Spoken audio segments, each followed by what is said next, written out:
యొద్ద నేను ప్రార్థిస్తూ ఉన్నప్పుడు ఈ రోజున ఏం మాట్లాడాలి ప్రభువా, ఏం చెప్పమంటారు తండ్రి మీ ప్రజలకు అని చెప్పినప్పుడు దేవుడు నాకు ఒక వాక్యాన్ని చూపిస్తున్నాడు. చదువుదాం. యెషయా గ్రంథం 61వ అధ్యాయం 2వ వచనం చదువుకుంటాం. Book of Isaiah chapter 61 and verse 2. యెహోవా హితవత్సరమును, మన దేవుని ప్రతి దండన ప్రకటించడానికి దుఃఖాక్రాంతులందరికీ ఓదార్చుటకును ఆమేన్ సియోనులో దుఃఖించేవానికి. చాలు ప్రైజ్ ది లార్డ్, హల్లెలూయా. మొట్టమొదట 2వ వచనం చదవండి ఒకసారి. యెహోవా హితవత్సరము. చాలు అందరూ చెప్పండి, హితవత్సరము. గట్టిగా చెప్పాలి, హితవత్సరము. హితము కలిగిన సంవత్సరము, మంచి కలిగిన సంవత్సరము, మంచి కలిగిన సంవత్సరము. ఇప్పటి వరకు చెడును అనుభవించావేమో, చేదును అనుభవించావేమో, గుండెల్లో భారాన్ని అనుభవించావేమో, గుండెల్లో బాధను అనుభవించావేమో, గుండెల్లో రోదన అనుభవించావేమో, ఎవరిని అడిగిన సమాధానం దొరకక, ఎటు తిరిగిన ఆదరణ దొరకక, కొట్టబడి నలిగిపోయి కృంగిపోయి ఉన్నావేమో, ఈ రాత్రి ప్రభు నీకు హితవత్సరమును, క్రొత్త సంవత్సరమును, నీవు ఎన్నడూ చూడని సంతోష సంవత్సరమును, మంచితనము గల సంవత్సరమును, మంచి కాలము గల సంవత్సరమును ఈ సంవత్సరము దేవుడి రోజున ప్రకటించబోతూ ఉన్నాడు. ఆయన ప్రకటిస్తే, ఆయన హితవత్సరం ప్రకటిస్తే నీ బ్రతుకులో హితమైన కాలము, సంతోష కాలము, సమాధాన కాలము దిగి రాబోతుంది 100%. చప్పట్లు కొట్టి, యేసయ్యా నాకు మంచి సంవత్సరములు కావాలి, యేసయ్యా నాకు గొప్ప సంవత్సరములు కావాలి. కన్నీరు చాలు ప్రభువా, దుఃఖము చాలు ప్రభువా, పడిన యాతన చాలు ప్రభువా, రోదన చాలు ప్రభువా. ఈ రోజు నాకు హితమైన సంవత్సరము కావాలి, హితమైనటువంటి సంతోషకరమైన సమాధానకరమైన సంవత్సరము కావాలి ప్రభు అని చెప్పి చేయత్తి ఒకసారి అడుగుతావా? నోరు తెరిచి నువ్వు అడిగితే నీకు ఇవ్వాలి ఆశిస్తున్నాడు దేవుడు. చేయత్తి చెబుదాం, యేసయ్యా గట్టిగా నాకు హితవత్సరము దయచేయండి, నేను హితవత్సరమును చూడాలని ఆశిస్తున్నానయ్యా. ఆమేన్. చెప్పాలి గట్టిగా, హల్లెలూయా. ప్రతిరోజు నోరుతో చెప్పాలి. నీకేం కావాలో దేవుడి దగ్గర చెప్పాలి. మీ ఆయన దగ్గర, మీ ఆవిడ దగ్గర, మీ బాస్ దగ్గర, మీ యజమాని దగ్గర కాదు చెప్పాల్సింది. వాళ్ళు ఎవరు ఏం చేయలేరు. ప్రతిరోజు సమస్తము చేయగల సర్వశక్తి గల ఆల్మైటీ గాడ్, సర్వశక్తి గల దేవుని యొద్దకు అడిగినప్పుడు ఆయన నీకు దయచేయబోతూ ఉన్నాడు. చెప్పాలి గట్టిగా, హల్లెలూయా. ప్రతిరోజు నేను లేచి దేవుడి దగ్గర అదే చెబుతాను, ప్రభువా నాకు నీవు తప్ప ఎవరు లేరు ప్రభువా, నన్ను వెలిగించే దేవుడవు, నన్ను నిలబెట్టే దేవుడవు, నన్ను బ్రతికించే దేవుడవు, శక్తితో నింపే దేవుడవు, ప్రభావంతో నింపే దేవుడవు, నీవు ఒక్కడివే. నీ తట్టు తేరి చూస్తున్నారయ్యా. ఈరోజు నాకు కావాల్సిన బలమును, శక్తిని, సామర్థ్యమును, అభిషేకమును, ఆశీర్వాదమును నాకు నీ దగ్గర నుంచి రావాలి. నీ దగ్గర నుంచి ఆశిస్తున్నాను ప్రభువా. ఆ రోజు రిఫ్రెష్మెంట్ చేస్తాడు దేవుడు. రాత్రంతా కన్నీరు వచ్చినా, రాత్రంతా దుఃఖం వచ్చినా, రాత్రంతా ఒంటరిగా కూర్చొని నలిగిపోయినా, నా ఒంటరి బ్రతుకులో కన్నీటి మయమైపోయినా, తెల్లవారేసరికి పక్క నవ్వులతో తిరిగి మరలా నాతో మాట్లాడబోతున్నాడు ఆయన. చెప్పాలి గట్టిగా, హల్లెలూయా. నా జీవితాన్ని అలంకరించబోతున్నాడు ఆయన, నా జీవితం నిలబెడుతున్నాడు ఆయన. నా దేవుడే నీ దేవుడు, నన్ను బలపరిచిన దేవుడే నిన్ను బలపరచబోతూ ఉన్నాడు. Praise the Lord, hallelujah. హల్లెలూయా. క్రొత్త సంవత్సరము నీ జీవితంలో దయచేయబోతున్నాడు. నలిగిపోయి కృంగిపోయి ఇక నాకు మంచి కాలం రాదా, మంచి స్థితులు రావా, నా జీవితంలో ప్రేమ రాదా, ఆప్యాయత రాదా, అనురాగం రాదా అని ఒకవేళ నువ్వు సంవత్సరాల తరబడి పీడించబడుతూ కూర్చొని ఉన్నావేమో, ఈ రాత్రి హితవత్సరమును, సంతోషకర సంవత్సరమును, నడిచి వెళ్ళే సంవత్సరమును, సొంతగా పని చేసుకునే సంవత్సరమును, భాగ్యము సంపాదించుకునే సామర్థ్యము కలుగజేసే సంవత్సరమును దేవుడి రాత్రి నీకు ఇవ్వబోతూ ఉన్నాడు. నమ్మిన వారు ఆమేన్ చెప్పండి. ఆమేన్. ఒక వ్యక్తి 38 ఏళ్ల నుంచి ఆ బెతెస్దా కోనేటి పక్కన పడి ఉన్నాడు. అతనికి న్యూ ఇయర్ లేదు, ఈస్టర్ లేదు, గుడ్ ఫ్రైడే లేదు, ఏమీ లేవు. పెళ్లి లేదు, పేరంటం లేదు, ఎవరు అతను పిలవరు. అందరూ సంతోషంగా అదే దారిలో పెళ్లికి వెళ్తూ ఉంటారు, కానీ అతను ఒక్కడు కూడా పిలవరు. ఆ బెతెస్దా కోనేటికి అనేక మంది వచ్చి పెళ్లిళ్ళు చేసుకుంటా ఉన్నారు. ఆ మండపాల దగ్గరకు వచ్చి అనేక మంది వస్తున్నారు, కానీ ఎవరు అతన్ని పిలవరు. అతను ఒక ముష్టి మెతుకేస్తారు, ₹1 వేస్తారు, అంతే. అతని జీవితంలో ఒక్కటి కూడా సంతోషకరమైన సంవత్సరం లేదు. సంతోషంగా ఉన్నానని చెప్పే రోజు ఒక్కటి లేదు. ప్రతిరోజు అంటాడు, అమ్మా ఆకలి, అయ్యా ఆకలి. ప్రతిరోజు కడుపు పట్టుకొని ఉంటాడు. ఆ చింపిరి గుట్టల మధ్యలో సత్తు గిన్నె పట్టుకొని, అడుక్కునే వస్త్రం ముందు పట్టుకొని తన జీవితం అంతా శోకముతోనే ఉన్నాడు. సూర్యుడు వస్తున్నాడు, చంద్రుడు వస్తున్నాడు, దేవుని బిడ్డ అతని జీవితంలో వెలుగు లేదు. అనేక పంటలు పండుతున్నాయి కానీ అతనికి జీవితంలో సంతోషం లేదు. అనేకమైనటువంటి ద్రాక్ష గానుగల్లో ద్రాక్ష రసము సిద్ధమవుతున్నది కానీ అతని జీవితంలో సంతోషం లేదు. మీరు అనుకోవచ్చు, అయ్యో నా చుట్టుపక్కల అందరూ సంతోషంగా ఉన్నారు, వారి పొలాలు పండుతున్నాయి, వారి ద్రాక్ష గానుగులు తిరుగుతున్నాయి, వాళ్ళ మిషన్స్ తిరుగుతున్నాయి, నా బ్రతుకు ఎందుకు ఇలా అయిపోయింది, నా జీవితం ఎందుకు ఇలా అయిపోయింది, నా జీవితం ఎందుకు ఈ శోకం, ఈ శోకం ఎందుకు? అందరు పిల్లలు పెళ్ళిళ్ళు అయిపోతున్నాయి, నా బిడ్డకి ఎందుకు కాలేదు, అందరికి ఉద్యోగాలు వస్తున్నాయి, నాకెందుకు రాలేదు? Why God?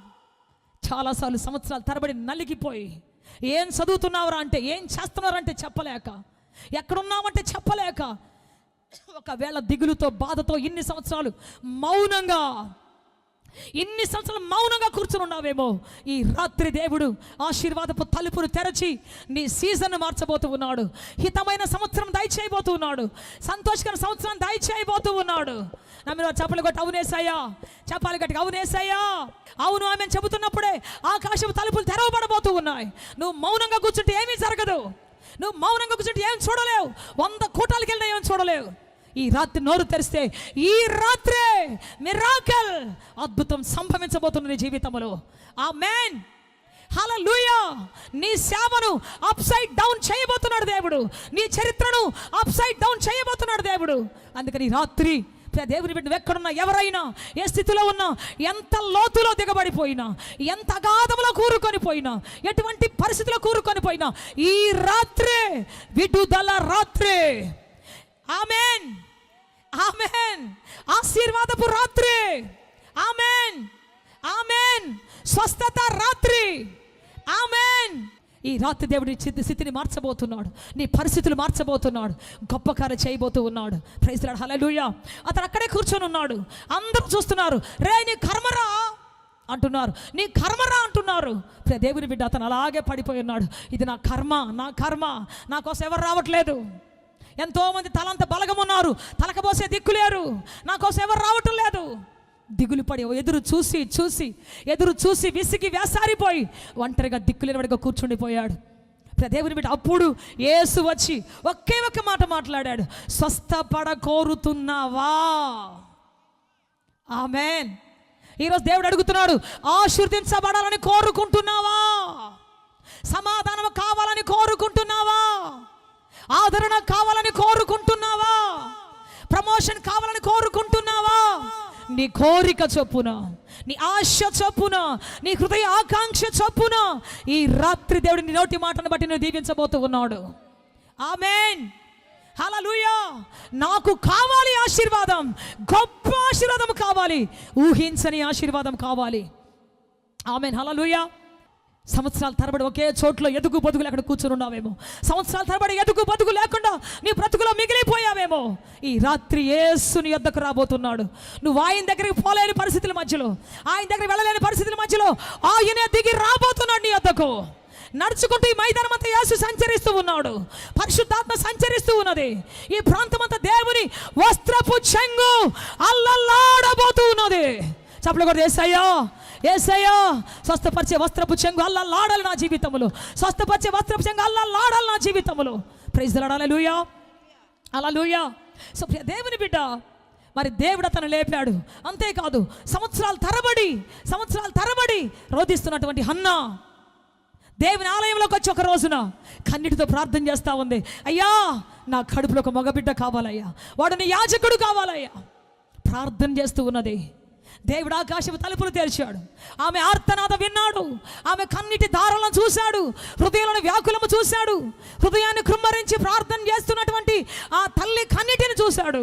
వెంటనే ఆయన అంటున్నాడు, వచ్చే సంవత్సరం ఇదే ఋతువుకు నీ కౌగిట్లో నువ్వు చేసిన విజ్ఞాపన బట్టి నీకు బిడ్డ ఉండునుగా అని చెప్పి పంపించాడు, ఆశీర్వదించి పంపించాడు. చప్పట్లు కొడదాం గట్టిగా.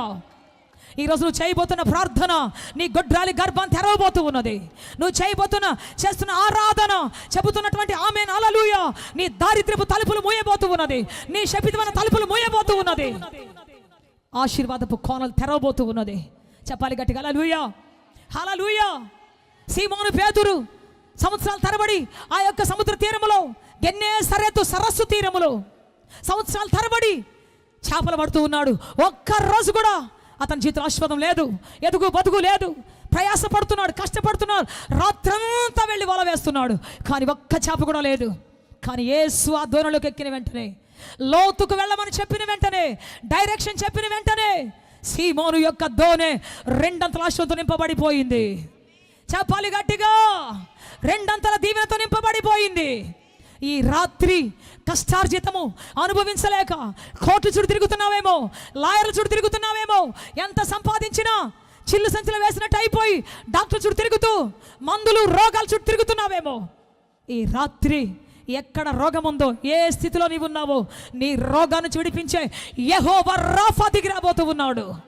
చెప్పాలి గట్టిగా, యెహోవా రాఫా దిగిరండి తండ్రి, స్వస్థపరచండి తండ్రి, పరమ ఔషధమా దిగి రండి తండ్రి.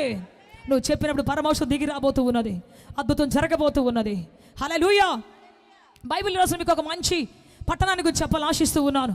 చదువుదాం. 2వ రాజుల గ్రంథం 2వ అధ్యాయము 19 నుంచి 21 వచ్చాను, చదువుకుంటాం. Book of Kings, 2 Kings chapter 2 and verse 19 చదువుదాం ఒకసారి. నీళ్లు మంచివి కావు, అందుచేత భూమియు నిస్సారమై ఉన్నదని ఎలీషాతో అనగా అతడు క్రొత్త పాత్రలో ఉప్పు వేసి నా యొద్దకు తీసుకొని రండి అని వారితో చెప్పెను. ఆమేన్. చప్పట్లు కొడదాం గట్టిగా, హల్లెలూయా. ఇక్కడ మనం ఒక ఎరికో పట్టణాన్ని చూస్తున్నాం. ఏ పట్టణం చెప్పండి? అందరు చెప్పాలి, నోరు తెచ్చి చెప్పాలి. ఎరికో. ఎరికో అంటే ఈత ముళ్ళ పట్టణం, ముళ్ళుతో ఉన్నటువంటి శపించబడినటువంటి పట్టణం. ఆ పట్టణం యొద్దకు ఒకరోజు ఎలీషా ప్రవక్త వచ్చాడు. ఎలీషా ప్రవక్త రాగానే ఆ ఊర్లో వాళ్ళందరూ పరిగెత్తుకుంటూ వచ్చారు. వాళ్ళకి నమ్మకం, ప్రవక్త వచ్చాడు, అద్భుతం చేస్తాడు ఖచ్చితంగా. చెప్పాలి గట్టిగా హల్లెలూయా, చెప్పాలి గట్టిగా హల్లెలూయా. ప్రవక్త, రెండంతల అభిషేకం గల ప్రవక్త, రెండంతల ఆత్మగల ప్రవక్త వచ్చాడు కాబట్టి ఖచ్చితంగా మా స్థితి మారబోతుందని చెప్పేసి ఊరి పెద్దలందరూ పరిగెత్తుకొని వచ్చారు. ప్రైజ్ ది లార్డ్, హల్లెలూయా. ప్రవక్త దగ్గరకు వచ్చారు, వచ్చి చెబుతున్నారు, అయ్యా ఊరు నువ్వు చూస్తున్నట్టుగా చాలా బాగుంది, ఊరు మంచిదే, కనబడుతున్నట్టుగా చాలా బాగుంది, కానీ దాని లోపల ఊటలన్నీ, నీళ్ళన్నీ, జలధారలన్నీ ఏమైపోయినాయి? చెడిపోయినాయి. జలధారలు చెడిపోయాయి. అందువల్ల ఈ నీళ్లు తాగిన వారికి మరణం వస్తుంది, ఈ నీళ్లు తాగిన వారికి వ్యాధి వస్తుంది, ఈ నీళ్లు తాగినటువంటి వారికి బాధ వస్తుంది, కన్నీరు వస్తూ ఉంది అయ్యా అని చెప్పేసి ఆ ఊర్లో ఉన్నటువంటి పెద్దలందరూ పరిగెత్తుకుంటూ వచ్చేసి ఎలీషా ప్రవక్త దగ్గర మోకరించి గోడును విలపిస్తున్నారు, గోడును అడుగుతున్నారు, అయ్యా అయ్యా. దేవుని బిడ్డ, ఇక్కడ రాయబడిన మాట ఏంటంటే ఊరు మంచిదే కానీ దానిలో ఊటలన్నీ, మనిషి మంచోడే కానీ లోపల ఆలోచనలన్నీ చెప్పండి చెడిపోయి ఉన్నాయి. కొన్ని ఇళ్ళు చూడండి బ్రహ్మాండంగా కట్టబడతాయి, పెద్ద గ్లాస్ ఫిట్టింగ్ వేసి ఉంటారు, పెద్ద పెద్ద కార్లు ఉంటాయి వాళ్ళ ఇంటి ముందు, పెద్ద పెద్ద కుక్కలు ఉంటాయి, జర్మన్ షెపర్డ్స్ ఉంటాయి, సీసీ కెమెరాలు ఉంటాయి, చుట్టూ కరెంటు పెట్టేసి ఉంటారు, పెద్ద ఇల్లు. నాకు తెలిసినటువంటి ఇల్లు, అటువంటి ఒక ఇల్లు ఒకటి ఉంది, 20 సంవత్సరాల క్రితమే అటువంటి ఇల్లు అది. అయితే ఆ ఇంటిలో దేవుని బిడ్డ, ఆ ఇంటిలో మేము చూసినప్పుడు అనుకుంటాం నందనం ఆ ఇంటి పేరు. ఆ నందనాన్ని చూసినప్పుడు మేము అనుకుంటాం అబ్బా ఎంత బాగుంది ఈ ఇంట్లో, ఒక్క రోజు ఉంటే బాగుండు. మేము చిన్నప్పుడు వెళ్ళి వాళ్ళ ఇంట్లో ఫోటోలు కూడా తీసుకున్నాం. చక్కగా అమర్చి పెడతారు గ్లాసులన్నీ, ఫర్నిచర్ ఇక్కడ నుంచి ఫర్నిచర్ కాదు, ఇటలీ నుంచి వచ్చిన ఫర్నిచర్, రకరకాల దేశాల నుంచి రకరకాల ఫర్నిచర్స్ వచ్చినాయి. అక్కడ బీరువాలు, అక్కడ సోఫాలు అవన్నీ కూడా ఇక్కడేవి కాదు, ఆర్డర్ పెట్టి తెప్పించారు. అవి రావడానికి 3 నెలలు పట్టిందంట అక్కడి నుంచి, ఆ దేశం నుంచి ఇక్కడ షిప్లో రావడానికి. సో అటువంటి పెద్ద ఇంటిలో సూపర్ అఫీషియల్గా ఉన్నటువంటి ఆ ఇంటిలోకి మేము వెళ్ళి ఫోటోలు తీసుకుంటా ఉన్నాం. అయితే ఆ ఇంట్లో ఒక్కరోజున్నా చాలు అనుకుంటున్నాం మేము. అయితే అర్ధరాత్రి అప్పుడు ఆ ఇంటిలో భయంకరమైన శబ్దాలు వినబడతాయి, భయంకర శబ్దాలు వినబడతాయి. అమ్మే రా, లే, నాకు పొయ్యి, నాకు ఆ భ్రాంతి తీసుకొని రా, నాకు సారాయి తెచ్చి పోయే, ఆ యొక్క బ్రాందీ బాటిల్ ఇప్పిపోయి అని ఆ ఇంటి యజమానుడు బయటికి చాలా హుందాగా కనిపించే ఆ వ్యక్తి, ఎన్నో రొయ్యల చెరువులు చేస్తున్న వ్యక్తి, ఆయన ఇంటి ముందు ఎప్పుడు రొయ్యల ఆ యొక్క ఆ వేగలు నిలబడి ఉంటాయి, తీసుకొని పోవడానికి 10 నిలబడి ఉంటాయి. అంత ఐశ్వర్యవంతుడి ఇంటిలో సాయంత్రం అయిందంటే, అమ్మా నీ కాళ్ళు పట్టుకుంటా, అమ్మా బిడ్డా నీ కాళ్ళు పట్టుకుంటారా, నాకు బ్రాందీ పోయరా, నాకు ఆ బాటిల్ పోయరా, నేను తట్టుకోలేకపోతున్నానని చెప్పేసి భయంకరమైన అరుపులు. పిల్లలందరూ అంటారు, డాడీ చచ్చిపోతావు డాడీ, వద్దు డాడీ అంటారు. నా చచ్చిపోయినా పర్లేదు, నాకు పోయండి రా అని ఆ కుర్చీ విసిరేస్తాడు, ఈ బెంచ్ విసిరేస్తాడు, ఆ గ్లాస్ విసిరేస్తాడు. తాగి తాగి తాగి పిచ్చెక్కిపోయి ఇంకా తాగాలని పిచ్చెక్కిపోయి ఎడిపోతున్నాడు తెలియట్లా, ఎవరు కొడతాడో తెలియదు. రాద్రంతం జరుగుతుంది, రాత్రంతా భయంకరమైనటువంటి పోరాటం జరుగుతుంది. తెల్లవారితే మళ్ళీ పొద్దులే సఫిషియల్గా మళ్ళీ పనికి వెళ్ళిపోతాడు. దేవుని బిడ్డ, ఇల్లు మంచిదే, ఇల్లు చూడడానికి చాలా బాగుంది, కానీ ఇంటిలో ఉన్నటువంటి యజమాని యొక్క మైండ్ చెప్పండి చెడిపోయింది, త్రాగుడుకు బానిస అయిపోయింది, వ్యసనానికి బానిస అయిపోయింది, బ్రతుకు నాశనం అయిపోతున్నా, శరీర అవయవాలు గోడుని ఏడుస్తూ వద్దయ్యా అని చెబుతున్నా, పిల్లల కాళ్ళ మీద పడుతున్నా, ఏం చేస్తున్నాడు తెలుసా? ఊహ చెడిపోయింది, ఆలోచన చెడిపోయింది, వ్యసనానికి బానిస అయిపోయి ప్రియ దేవుని బిడ్డ ఆ వ్యసనాలు కొట్టుకొని పోతూ ఉన్నాడు. చివరికి లివర్ పెరిగిపోయింది, కాళ్ళు వాసిపోయి ఒళ్ళంతా పచ్చగా అయిపోయింది. ప్రియ దేవుని బిడ్డ భయంకరమైన స్థితిలోకి వచ్చేస్తున్నాడు, బయటికి వెళ్ళని పరిస్థితికి వచ్చేసాడు, వ్యాపారం అంతా నష్టపోయే పరిస్థితికి వచ్చేసింది, అటువంటి ఘోరమైన స్థితి వచ్చేసింది. అనేకసార్లు మన ఇళ్ళు బాగుంటున్నాయి, ఇళ్ళ మధ్యలో సమాధానమో, ఇంట్లో ఉన్న ప్రజల మధ్యలో సమాధానమో సరిలేదు. కొంతమంది వ్యక్తులు బాగుంటారు, అందంగా ఉంటారు, బ్యూటిఫుల్గా ఉంటారు, వాళ్ళని బట్టి ఇంట్లో టార్చర్ ఉంటుంది చూడండి, వాళ్ళని బట్టి తల్లిదండ్రులు దుఃఖపడతారు చూడండి, వాళ్ళని బట్టి గుండెలు బాదుకొని ఏడుస్తుంటారు చూడండి తల్లిదండ్రులు. యవనస్తులు మంచి టిప్ టాప్గా ఉంటారు, చక్కగా యవనస్తులు రెడీ అయి ఉంటారు, వాళ్ళ చరిత్ర వాళ్ళ గురించి చెప్పాలంటే తల్లిదండ్రులు ఎంత షోక పెడతారు, ఎంత దుఃఖ పెడతారు, ఎంత తలవంపులు చేస్తారు. బైబిల్ ఒక వ్యక్తి ఉన్నాడు, అతని పేరు అబ్షాలోం. చెప్పండి ఏం పేరు? అబ్షాలోం. అబ్షాలోం అంటే బైబిల్లో అతి అందగాడు. బైబిల్లో నలుగురు ప్రాముఖ్యమైన వ్యక్తులు ఉన్నారు. మొదటి వ్యక్తి ఎవరో తెలుసా? సంసోను. సంసోను లాంటి బలవంతుడు లేడు. సంసోనుకు ముందు కానీ సంసోను తర్వాత కానీ. సొలొమోను వంటి జ్ఞాని లేడు. సొలొమోనుకు ముందు కానీ సొలొమోనుకు తర్వాత కానీ. అంతేకాదు అబ్షాలోం ఉన్నాడు. అబ్షాలోం అంటే అందగాడు, కానీ అతనికి ముందు కానీ అతని తర్వాత కానీ ఎవరు లేరు. మోషే లాంటి ప్రవక్త అతనికి ముందు కానీ అతని తర్వాత కానీ లేడు. అంత నమ్మకమైనటువంటి దేవునికి ఇష్టమైన ప్రవక్త. సో బైబిల్ కొంతమంది స్పెషల్ వ్యక్తులు ఉన్నారు, వాళ్ళలో అబ్షాలోం ఒకడు. ఈ అబ్షాలోం అందమైనటువంటి వాడు. అతని హెయిర్ స్టైల్ కత్తిరిస్తే ఒక సంవత్సరానికి కొన్ని మణుగులు బరువు పడిపోద్దంట, అంత బ్యూటిఫుల్ హెయిర్ స్టైల్ అది. సో ప్రియ దేవుని బిడ్డ, అంత అందమైనటువంటి వాడు. దావీదుకి ఎంతో ఇష్టమైనటువంటి కుమారుడు. అతని కోసం చావనైనా చేస్తాను, అతని కోసం సింహాసనం విడిచిపెడతానని చెప్పేసి అంత పిచ్చి ప్రేమ కలిగినటువంటి వాడు అబ్షాలోం. అబ్షాలోం అంత పిచ్చి ప్రేమకు పాత్రుడు. అయితే ఈ అందమైన అబ్షాలోం ఏం చేస్తున్నాడు తెలుసా? తనను ప్రేమించి తన కోసం పరితపిస్తున్న తండ్రికి వెన్నుపోటు పడవాలని, తండ్రి రాజ్యాన్ని కూల్చివేయాలని, తాను సింహాసనం ఎక్కాలని ఆయన బ్రతికుండగానే అవసాన కాలములో, మరి మెత్తబడిన కాలములో దావీదుండగా అతనికి విరుద్ధంగా తన స్నేహితులందరినీ తన వైపు తిప్పుకొని, తన బంధువులందరినీ, దావీదు బంధువుల్ని, దావీదుకు సమకాలికులందరినీ తిప్పుకొని ఏం చేయబోతున్నాడు? ఏం చేస్తున్నాడు తెలుసా? వెన్నుపోటు పొడవాలని చూస్తున్నాడు. తండ్రిని నాశనం చేయాలని చూస్తూ ఉన్నాడు. తండ్రిని ఓడించాలని చూస్తూ ఉన్నాడు. ఒక్క అబ్షాలోమును బట్టి తండ్రి నెత్తి మీద బూడిద పోసుకొని ఒంటరిగా తన కొద్ది మందితోటి ఆ రాజ్యం విడిచిపెట్టి ఏడ్చుకుంటూ వెళ్ళిపోయాడు. అనేక మంది పిల్లలు ఈ రోజున తల్లిదండ్రులు తల మీద బూడిద పోస్తూ ఉన్నారు, తల్లిదండ్రులు తల మీద అవమానం చేస్తూ ఉన్నారు.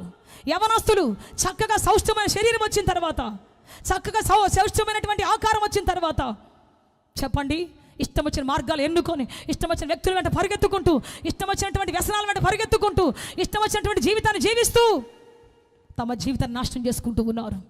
తల్లిదండ్రులు తలవంపులు చేస్తూ ఉన్నారు. వాళ్ళ పేరు చెబితే అసహ్యం కలిగేటట్టుగా, వాళ్ళ పేరు చెబితే గుండెల్లో బాకులు దిగినట్టుగా తయారైపోతూ ఉన్నారు. కొడుకు మంచోడే, అందగాడే, కానీ కూతురు మంచిదే, తెలివైందే, మంచిదే, కానీ దాని మనసు చెడిపోయింది, వాని మనసు చెడిపోయింది, వాడి బ్రతుకు చెడిపోయింది. అందువల్ల ఈరోజు తరాలు తరాలు సిగ్గుతో తలదించుకుంటున్నాయి, తరాలు తరాలు శాపంలో కొట్టుకొని పోతున్నాయి, తరాలు తరాలు యాతంలో కొట్టుకొని పోతున్నాయి. ప్రియ దేవుని బిడ్డ, ఒక బిడ్డగా నీ తల్లిదండ్రులకు ఏ ఖ్యాతినిస్తున్నావు? ఒక బిడ్డగా కుమారుడిగా నీ తల్లిదండ్రులకు ఏ ఘనతనిస్తున్నావు? ఎలా తలెత్తుకొని తిరిగేటట్టు చేస్తున్నావు? మా నాన్న ఎప్పుడు నాతో ఒక మాట అనేవాడు, నువ్వు నాకేం పెట్టాల్సిన అవసరం లేదు, నన్నేం చూడాల్సిన అవసరం లేదు, నాకు పైసా ఇవ్వాల్సిన అవసరం లేదు, కానీ నా జీవితంలో తలెత్తుకొని బతికే నాకు ఒక అవకాశం ఇయ్య అన్నాడు ఆయన. తలెత్తుకొని బతికే ఒక అవకాశం నాకు చాలు బిడ్డ అన్నాడు. నాకు అర్థం కాని వయసులో మాట చెప్పాడు, నాకు అర్థం కాని వయసులో మాట చెప్పాడు. ఈ రోజున నిజంగానే నా ఆశను బట్టి, నన్ను బట్టి తలెత్తుకొని బతికే కృపదేవుడు ఇచ్చాడు. చెప్పాలి గట్టిగా హల్లెలూయా, హల్లెలూయా. నాకు 18 మంది బాబాయిలు, మేనత్తలు ఎంతోమంది ఉన్నారు. పెద్ద కుటుంబం మాది, ఒక ఊరే మాది. ఆ ఊరిలో మొట్టమొదటి సేవకురాలిగా, దేవునికి ప్రతిష్ఠితురాలిగా దేవుడు నా జీవితాన్ని మార్చాడు, నా బ్రతుకును ఆయన అభిషేకించాడు. హల్లెలూయా, చెప్పాలి గట్టిగా హల్లెలూయా, హల్లెలూయా.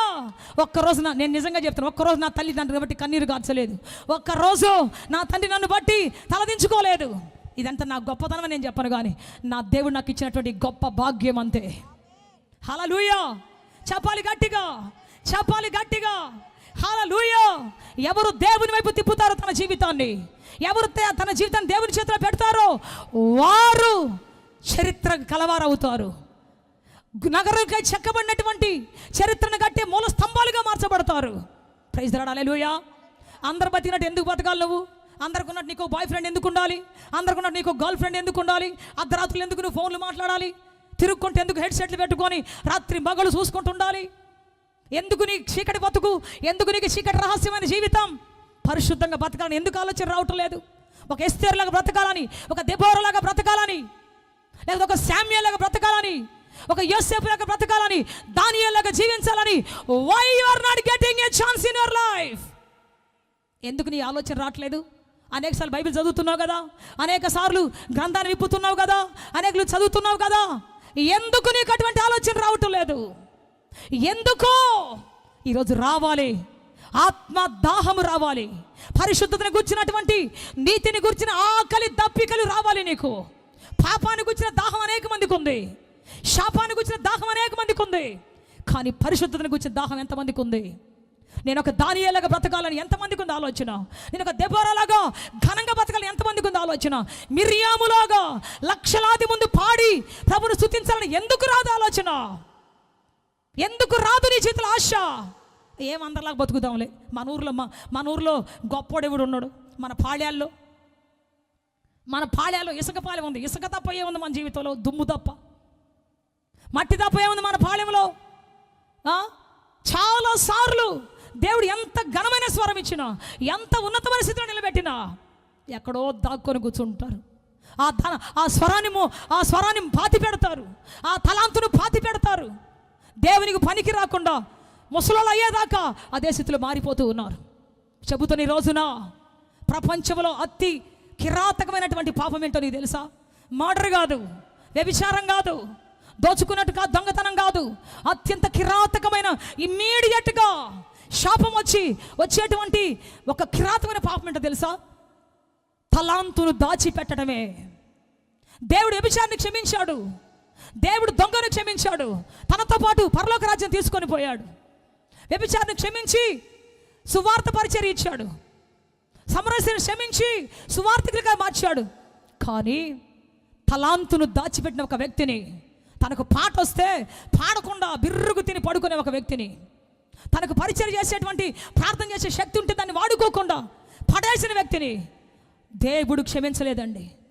ఒక్క తలాంతున్న ఒక వ్యక్తి వచ్చేసి, అయ్యా నాకు ఒకటే ఇచ్చావు కాబట్టి నేను పూడ్చిపెట్టాను, దాచిపెట్టాను అని అంటే వెంటనే అన్నాడు, వీడిని తీసుకొని పోయి అర్జెంటుగా కటకటాల్లో పడేయండి, చీకట్లో పడేయండి, పళ్ళు కొరుక్కుంటూ ఉంటాడు అక్కడే, యాతన పడుతుంటాడు అక్కడే, తీసుకొని పోయండి అన్నాడు.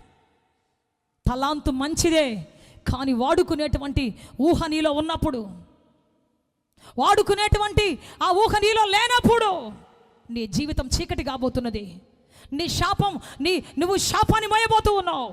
సహోదరుడా, తలాంతు పొందిన సహోదరి, తలాంతున్న సహోదరుడా, ఎక్కడ పెట్టావు నీ తలాంతుని? ఎలా వాడుకుంటున్నావు నీ జీవితాన్ని? ఎంతో పెద్ద సాక్ష్యం ఉంది నీ జీవితంలో. ఎప్పుడైనా వాడుకుంటున్నావు? ఎప్పుడైనా చెబుతున్నావా? ఎప్పుడైనా చెప్పావు నీ సాక్ష్యాన్ని? ఎప్పుడైనా నీ యొక్క పాటను వినిపించావు ప్రజలకి?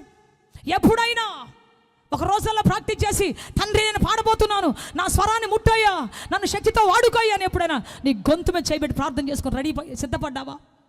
ఏదో తప్పులో తటకలో నేర్చుకొని రావటం చెప్పండి. సెల్ ఫోన్లు పట్టుకోండి, ఇది ఒక పెద్ద ప్యాషన్. ఇది సెల్ ఫోన్ లేకపోతే మనోడికి పాట రాదు. పాత రోజుల్లో ముసలోళ్ళు అండి, పాత రోజుల్లో ఎంత పెద్ద పెద్ద పాటలు, ఆంధ్రకేశ్ కీర్తనలు ఎంత చక్కగా పాడేవాళ్ళు వాళ్ళు. ఎంత చక్కగా అవి తిరిగే మాటలు కాదు, ఇప్పుడున్న పాటలాగా ఉండవాయి. అవి ఎంత గ్రాంధిక భాష ఉంటుంది. అయినా చెప్పండి, నాటేసేటప్పుడు అయ్యే పాటలు పాడతారు, కోతకొచ్చేటప్పుడు అయ్యే పాటలు పాడతారు, ఇంట్లో ఊడ్చేటప్పుడు అయ్యే పాటలు పాడతారు. చర్చిలోకి పోయి మైకులు ఉండవు ఆ రోజుల్లో. వాళ్ళు పాడుతుంటే అక్కడికి వినపడతా ఉండేది. ఎప్పుడో ఒక చర్చి మీద పైన ఎక్కడో ఒక మైకి పెట్టేవాళ్ళు. ఆ పాట పాడుతుంటే వాళ్ళు మాధుర్యంగా ఊరంతా వినపడతా ఉండేది. ఈరోజు కంప్యూటర్లు వచ్చినాయి, నాలెడ్జ్లు వచ్చినాయి, ఎన్నెన్నో వచ్చినాయి. ఇది లేకపోతే అవ్వదు మన పని. నీకు ఇచ్చిన తలాంతం మరుగున పడిపోయి ఉంది. ఈ రాత్రి నువ్వు లేవాలి, నీ బ్రతుకు మరలా వికసించాలి. చెప్పాలి గట్టిగా, ఈ రాత్రి నువ్వు స్వరం ఎత్తాలి. ఈ రాత్రి నువ్వు గంభీర ధ్వనితో దేవుని స్తుతించాలి. ఈ రాత్రి తిరిగి నీ బ్రతుకు పరిమళ సువాసనగా మార్చబడాలి. మనిషి మంచిదే, పాట మంచిదే లోపల, కానీ దాన్ని పాడాలన్నటువంటి ఆశ లేనందువల్ల, తలాంతు మంచిదే, దాన్ని వాడనందువల్ల, చెప్పండి, తెలియకుండా దేవుని శాపం, తెలియకుండా దేవుని ఆక్రోశం, తెలియకుండా దేవుని దుఃఖం, దేవుని యొక్క బాధాకరమైనటువంటి పరిస్థితి నీ జీవితంలో వస్తూ ఉన్నది. అందుకే ఈరోజు చేతులైతే తలాంతులు ఉన్నటువంటి వాళ్ళందరికీ కూడా చెబుదాం, ప్రభువా నా తలాంతుని వాడుకుంటాను తండ్రి. నీ సంఘము చెప్పాలి, ఈ అక్క మా చర్చికి వచ్చిన తర్వాత మా సంఘం ప్రజ్వరిల్లుతున్నది. ఈ అన్న మా చర్చికి వచ్చిన తర్వాత మా సంఘంలో ప్రార్థన ఉద్యమం ఆరంభమైంది. ఈ తల్లి మా సంఘానికి వచ్చిన తర్వాత మా సంఘంలో గొప్ప కాలం ఆరంభమైంది. చెప్పాలి గట్టిగా హల్లెలూయా, చెప్పాలి గట్టిగా హల్లెలూయా. ఈ తల్లి వచ్చింది, తగువులు ఆరంభమైనాయి. ఈ అన్న వచ్చాడు, పాపిష్టి కార్యాలు ఆరంభమయ్యాయి. ఆ యవనస్తులు అడుగుపెట్టింది, మా కొంప కొల్లేరు అయిపోయింది. ఇట్లాంటి సాక్ష్యాలు వినబడుతున్నాయి, ఇట్లాంటి సాక్ష్యాలు వినబడుతున్నాయి అనేక సార్లు. తగువుకు కేర్ ఆఫ్ అడ్రస్గా, జగడానికి కేర్ ఆఫ్ అడ్రస్గా, చెప్పండి, పాపానికి కేర్ ఆఫ్ అడ్రస్గా, అతిక్రమానికి కేర్ ఆఫ్ అడ్రస్గా, లేజినెస్కి, దరిద్రానికి కేర్ ఆఫ్ అడ్రస్గా మన జీవితంలో వినబడుతుంది అనేక సార్లు. క్రైస్తవుడు, అంత పెద్ద దేవుడు నమ్ముకున్న క్రైస్తవుడు ఎందుకండి వర్ధిల్లడు? నిద్ర, బద్ధకం, చెప్పండి, తింటాం, నిద్రపోవటం. దేవుడు ఆశీర్వాదం ఇచ్చాడు, ఆకలి దక్కులు చచ్చిపోతున్నాయి. సహోదరుడా, క్రైస్తవుడు అంటే ఎవరో తెలుసా? ప్రపంచానికి మాదిరి, ప్రపంచాన్ని వెలిగించింది క్రైస్తవుడు. చెప్పాలి గట్టిగా, ప్రపంచాన్ని మనుగడ తిప్పింది క్రైస్తవుడు. 196 మంది క్రైస్తవులు ఉన్నారు. నువ్వే పేరు పెట్టినా, ఏ బాక్స్ చూసినా, ఏ ఫోన్ చూసినా, నీ సెల్ ఫోన్ చూసినా, నువ్వు వాడే కారు, నువ్వు వాడే ఆటో, నువ్వు వాడుతున్న ఇంజన్, నువ్వు ఎక్కుతున్న ఫ్లైట్, ప్రతి ఒక్కటి క్రైస్తవుడు మనసులోంచి వచ్చింది. చెప్పు హల్లెలూయా. క్రైస్తవుడు అంటే 2-3 అక్షరాల కులాలు చెందిన వాళ్ళు కాదు. మీరేమిట్లు ఫలానా ఇంటికి బాగూడదు మనం కాదు. క్రైస్తవుడు అంటే ప్రపంచాన్ని వెలిగించినటువంటి వాడు. ఈరోజు కరెంటుని కనిపెట్టింది ఎవరు అంటే క్రైస్తవుడు. రోషన్ తెచ్చుకో క్రైస్తవుడా, లే క్రైస్తవుడా. నాకు ఈ రాజన్న 2006 నుంచి పరిచయం. ఆయన మీరు పిచ్చోడు అనుకోవచ్చు, పిచ్చి పాటలు అనుకోవచ్చు, పిచ్చి ఏదో అనుకోవచ్చు. ఆనాటి నుంచి ఈనాటి వరకు ఉజ్జీవం తగ్గకుండా అదే టెంపోతో, అదే డ్యాన్స్తో స్తుతించే ఒక గొప్ప గాయకుడు. చెప్పకూడదాం గట్టిగా. మీరు అనుకోండి, అమ్మా ఆయన ఏందమ్మా, ఆయన అంతే, ఆయన దేవునికి ఇష్టమైనటువంటి వాడు. చెప్పాలి గట్టిగా హల్లెలూయా. ఆసక్తి తగ్గనటువంటి వాడు. ఎంతమంది విమర్శించుంటారో, ఎంతమంది ఎన్ని ఉంటారో అని ఉంటారా అన్న నిన్ను, అయినా తగ్గలేదు ఆయన. Praise the Lord. చెబుతున్న ఈ రోజున నీ తలాంతు మూలబడిందంటే నీ ఆశీర్వాదం మూలబడినట్టే, నీ తలాంతు మూలబడిందంటే నీ జీవితం మూలబడినట్టే. కనుక ప్రియ దేవుని బిడ్డ, రోజున గుర్తుపట్టు, వాట్ ఈస్ యువర్ టాలెంట్. దేవుని దగ్గర ఎలా వాడబడుతున్నావు, ఎంత ప్రార్థన చేస్తున్నావు నీ సన్నిధిలో. చాలా గొప్ప విషయం ఈ రోజున. కనుక ప్రియ దేవుని బిడ్డ, ఈరోజు మన జీవితం దేవునికి అప్పగించుకుందాం. ఈ యెరికో పట్టణములో శాపం ఉంది. ఎందుకంటే కనబడుతున్న పై రూపం బాగుంది, కానీ లోపల నీటి ఊటలు చెడిపోయాయి. దేవునికి కావాల్సింది పై రూపం కాదు, అంతరంగములో పరిశుద్ధత కావాలి ఆయనకి. బయట కనబడుతున్న వెలుతురులో నువ్వు చూపించే షో కాదు దేవునికి కావాల్సింది. చీకటిలో ఎవరు లేనప్పుడు, అర్ధరాత్రి నువ్వు మేలుకుని ఉన్నప్పుడు నీ ప్రవర్తన ఎలా ఉంది, నీ బ్రతుకు ఎలా ఉంది, నీ పరిస్థితి ఎలా ఉంది, నీ మైండ్ ఎలా ఉంది, నీ ఆలోచన ఎలా ఉంది, అది దేవుడు చూస్తూ ఉన్నాడు. చెప్పాలి గట్టిగా. ఒకరోజు యోసేపు దగ్గరికి అధికారి, ఇంట్లో ఉన్న అధికారి వచ్చింది, ఓనరం వచ్చింది. యోసేపు, యోసేపు, ఎవరు లేరు యోసేపు, మన ఇద్దరమే ఉన్నాం యోసేపు, నువ్వు నన్నేమన్నా నేను నిన్నేమన్నా ఎవరు చూడరు యోసేపు, మనం ఏం చేసినా ఎవరికి తెలియదు యోసేపు అని అంటే ఆయన ఒకటే మాట అన్నాడు, మనుషులు ఎవరో చూడలేదు కానమ్మా, నా ఎదుట దేవుడు నిలబడి ఉన్నాడు. చెప్పాలి గట్టిగా. ఇంత ఘోరమైన దుష్కార్యము చేసి నా దేవునికి విరుద్ధంగా ఎలా పాపం కట్టుకుంటాను నేను? నెవర్. నీ కంటికి పాపమే కనబడతా ఉంది, నీ కంటికి దోషమే కనబడతా ఉంది, నీ కంటికి ఆతృతే కనబడతా ఉంది, నా కంటికి పరిశుద్ధుడైన దేవుడు కనబడుతూ ఉన్నాడు. చెప్పు గట్టిగా, చెప్పు గట్టిగా. నా దృష్టికి పరిశుద్ధుడైన దేవుడు కనబడుతున్నాడు, నా దృష్టికి పరిపూర్ణ దేవుడు కనబడుతున్నాడు. పాపము చేస్తే నా ఆశీర్వాదం కోల్పోతాను నేను, నా దీవెన కోల్పోతాను నేను, దేవుడు నా కొరకు రాసి ఉంచినటువంటి ఆ గొప్ప కార్యాలు కోల్పోతాను నేను. కాబట్టి నేను దేవుడికి భయపడుతున్నాను. నేనేం చేస్తాను చూడు, నువ్వేమన్నా చేసుకో, చంపుతావు అంతే కదా, చంపుకో. పాపం చేసి సచ్చాడని పేరు లేకుండా పరిశుద్ధుడిగా సచ్చాడని ఒక పేరు నా జీవితంలో ఉంటుంది చాలు. చెప్పాలి గట్టిగా, చెప్పాలి గట్టిగా. హల్లెలూయా, హల్లెలూయా. పాపిష్టి సొమ్ము సంపాదించి పాపిష్టి అక్రమ జీవితం జీవించి దొరికిపోయి సచ్చాడనే దానికంటే పరిశుద్ధుడై సచ్చిపడని చెప్పి నాకుంటే చాలు. సో ప్రియ దేవుని బిడ్డ, అతని ఊహ సరైంది కాబట్టి, అతని తలంపు సరైంది కాబట్టి బానిసగా ఆరంభించిన అతని జీవితం అంచెలంచెలుగా ఎదిగి ఎదిగి ఎదిగి దేశాన్నేలే ప్రధానమంత్రిగా మార్చబడ్డాడు. చెప్పాలి గట్టిగా. ఒకవేళ కక్కుర్తి పడి ఉంటే, ఒకవేళ తన కన్నుల ముందు దేవుని పెట్టుకొని ఉండి ఉండకపోతే ఆ చెరసాలను చచ్చిపోయి ఉండేవాడు, చెరసాలను చచ్చిపోయి ఉండేవాడు, ప్రధానమంత్రి అయ్యేవాడు కాదు. నీ జీవితంలో కూడా ఒక ప్రధానమంత్రిని దేవుడు పెట్టి ఉన్నాడు, ఒక అధికారిని పెట్టున్నాడు, ఒక జడ్జిగా ఉండాలని నీకు పీఠం వేసి పెట్టున్నాడు దేవుడు. దానికి వెళ్ళే లోపల ఎన్నో శోధనలు, దాని దగ్గరికి వెళ్ళే లోపల ఒక్కొక్క మెట్టులో ఒక్కొక్క పరీక్ష, ఒక్కొక్క మెట్టులో ఒక శోధన, ఒక్కొక్క మెట్టులో ఒక పరీక్ష జయించుకుంటూ వెళుతూ ఉంటే చివరికి ప్రపంచమంతా చూసేంత గొప్ప స్థాయికి నీ పరలోకపు తండ్రి నిన్ను పెంటకుప్ప నుంచి తీసుకొని పోబోతూ ఉన్నాడు. చెప్పాలి గట్టిగా. ఆయన ఎవరు అంటే పెంటకుప్ప నుంచి దీనులను, దేవుని మాట వినేవారిని లేవనెత్తేటువంటి వాడు ఆయన. పెంటకుప్ప నుంచి దీనులను పైకెత్తేటువంటి గొప్ప దేవుడు ఆయన. ఈరోజు నీ ఆశీర్వాదం నీ చేతుల్లోనే ఉంది. ఈ యెరికో పట్టణము చూడటానికి చాలా బాగుంది, కానీ ఊటలన్నీ చెడిపోయినందువలన ఆ నీళ్లు తాగితే, ఆ పంట తింటే చేదైపోయి, ఆ ఫలాలని చేదైపోయి అందరికీ రోగాలు వస్తున్నాయి, అందరికీ మరణం వస్తుంది, అందరికీ సమస్యలు వస్తున్నాయి. ఆ ఊట బాగుపడితే, అంతరంగిక జీవితం బాగుపడితే నీ బాహాటమైన ఆశీర్వాదం బాగుపడుతుంది. నీ బాహాటమైనటువంటి ఆలోచనలు, దేవుని ఆలోచనలు నీ ఎడలు నెరవేర్చబడతాయి. చెప్పాలి గట్టిగా, చెప్పాలి గట్టిగా. నీ దీవించబడాలంటే మారాల్సింది ఎవరో కాదు, నువ్వే మారాలి. చెప్పాలి గట్టిగా. హల్లెలూయా. నీ దీవెన నూరంతలు నీ చేతిలో తీసుకోవాలంటే నీవు మారాలి, నీ బ్రతుకు మారాలి, నీ ఆలోచన మారాలి. అప్పుడే దేవుడు నీ దరిద్రాన్ని మార్చబోతున్నాడు, నీ శాపాన్ని మార్చబోతున్నాడు, నీ రోదన మార్చబోతున్నాడు, నీ దుఃఖాన్ని మార్చబోతున్నాడు, నీ ఓటమిని మార్చబోతున్నాడు, నీ అవిధేయత మార్చబోతున్నాడు దేవుడు. హల్లెలూయా, హల్లెలూయా. వాళ్ళు వచ్చారు గోడు గోడు చెప్పుకుంటున్నారు, అయ్యా ఊరు మంచిదేనయ్యా, కానీ ఊటలన్నీ చెడిపోయి రమ్యమైనదయ్యా, రమ్యంగా కనబడుతుందయ్యా పైకి. మా ఊరిలో ఒక మామయ్య ఎన్ని సంవత్సరాలు వచ్చే పెళ్లి చేసుకోలే, చివరికి ఒక అందమైన అమ్మాయిని పెళ్లి చేసుకున్నాడు. అందమైన బ్యూటిఫుల్, నా భార్య లాంటి భార్య ఊరిలో ఎవరు ఉండకూడదు అని చెప్పి వెతికి వెతికి వెతికి వెతికి చేసుకున్నాడు. చేసుకున్న తర్వాత ఆ అమ్మాయి వచ్చింది, అత్తారింట్లో అడుగు పెట్టింది. అంతే, అత్తమ్మా టీ పెట్టావా? బాగా చదువుకుంది, హై ఫ్యామిలీ నుంచి వచ్చింది. మామయ్య మామయ్య మరి నీళ్ళు పెట్టావా? ఏమయ్యా ఏమయ్యా బట్టలు ఉతికావా? ఈ విధంగా మొదలు పెట్టేసింది, మొత్తాన్ని బానిస చేసేసింది. తర్వాత చివరికి ఏం చేసిందో తెలుసా? దేవుని బిడ్డ, నేను నీకంటే ముందు ఒక అబ్బాయిని మనసారా ప్రేమించాను. ఆఫ్టర్ ఆల్ నువ్వెంత, ఎప్పటికీ నేను వెళ్ళిపోయేదాన్నే, కాబట్టి నువ్వు నా మీద ఆశను వదులుకో అని చెప్పేసి ఒక రాత్రి చెప్పేసింది. గుండెలు బాదుకుంటూ బయటకు వచ్చేసాడు. అమ్మా ఏంటమ్మా పరిస్థితి?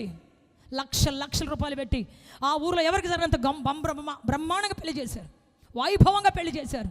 చివరికి 1 సంవత్సరం ఉండిందంతే, 1 సంవత్సరంలో వెళ్ళిపోయింది. చెబుతాను దేవుని బిడ్డ, కోడలు మంచిదే, అందంగానే ఉంది, సౌష్ఠవంగానే ఉంది, కానీ మైండ్ ఏమైపోయింది? లోపల అంతరంగ జీవితం ఏమైపోయింది? మలినం అయిపోయింది, బ్రతుకు చీకటి అయిపోయింది. ఇప్పటికి పిచ్చోడు అయిపోయి మెంటల్ వచ్చేసేసి, పెద్ద డాక్టర్ అయినా మెంటల్ వచ్చేసేసి అక్కడ ఇక్కడ తిరుగుతున్నాడు, ఉద్యోగం చేయలేకపోతున్నాడు, పని చేయలేకపోతున్నాడు, అనేకసార్లు సస్పెండ్ అయ్యాడు. దేవుని బిడ్డ, ఎంత ఘోరమైన పరిస్థితి ఉంది. అందుకే చెబుతున్నాను, నీ భార్య ఎలా ఉండాలి అంటే చెప్పండి, గుణవతి అయినా. ఎటువంటి భార్య కావాలి? గుణం అనేది బయట కాదు, అంతరంగములో. సామెతలు 31:10 ఉంటుంది, గుణవతి అయిన భార్య దొరకడం అరుదు.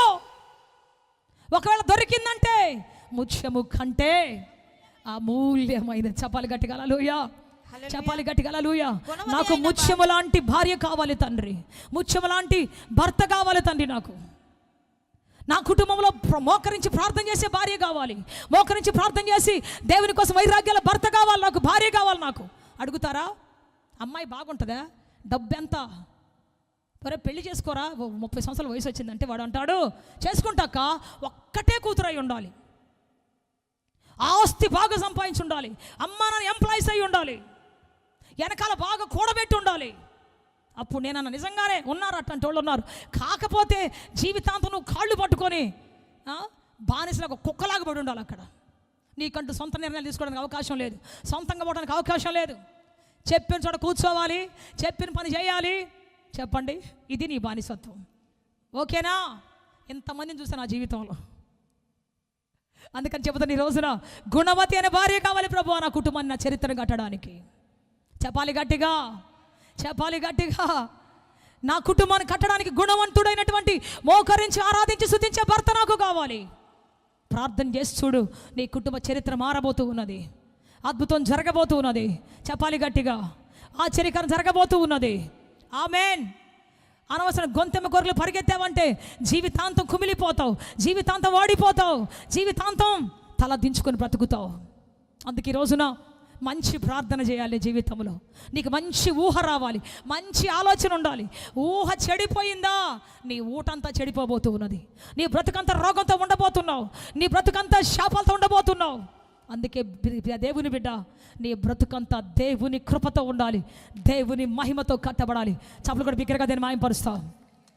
హల్లెలూయా చెప్దాం గట్టిగా, హల్లెలూయా చెప్దాం గట్టిగా, హల్లెలూయా హల్లెలూయా. ఈ చోటు రమ్యమైనదే, కానీ ఇందులో ఉన్నటువంటి ఊటలు చెడిపోయినందువల్ల బ్రతుకులన్నీ చీకటి అయిపోయాయి, బ్రతుకులన్నీ చేదైపోయాయి, బ్రతుకులన్నీ బాధ అయిపోయాయి, బ్రతుకంతా రోదన అయిపోయింది. కాబట్టి నీ అంతరంగం సరి చేయబడాలి. ఈ రోజున నీ బాహాటమైన జీవితం బాగుండాలంటే అంతరంగం సరిగ్గా ఉండాలి. ఈ రోజున పైకి రమ్యం కనపడే కొన్ని ఉంటాయి. చెప్పాను కదా ఇందాక, అబ్షలోం. చివరికి ఏమైపోయాడు అబ్షలోం అంటే, తండ్రిని ఎదిరించి, తండ్రి తలదించి, తండ్రి నెత్తి మీద బూడిద పోసినట్టుగా చేసినటువంటి, తండ్రి చింపిరి గుడ్లు కట్టుకొని బట్టలు చింపుకొని పారిపోయినటువంటి పరిస్థితి తీసుకొచ్చినటువంటి, అటువంటి పరిస్థితి తెచ్చినటువంటి అబ్షలోం సొంత సైన్యము చేతిలో, సొంత సైనికుల చేతిలో కుక్క సావు చచ్చాడు. తన ప్రేమించి పెంచుకున్న జుట్టు అతనికి మస్తకి వృక్షాన్ని తగులుకొని వెళ్ళిపోయింది. అతన్ని వేలాడుతున్నప్పుడు సైనికులు వచ్చి పట్టుకొని చంపేశారు. సొంత సైన్యము చేతిలో చచ్చి కుక్క సావు చచ్చాడు.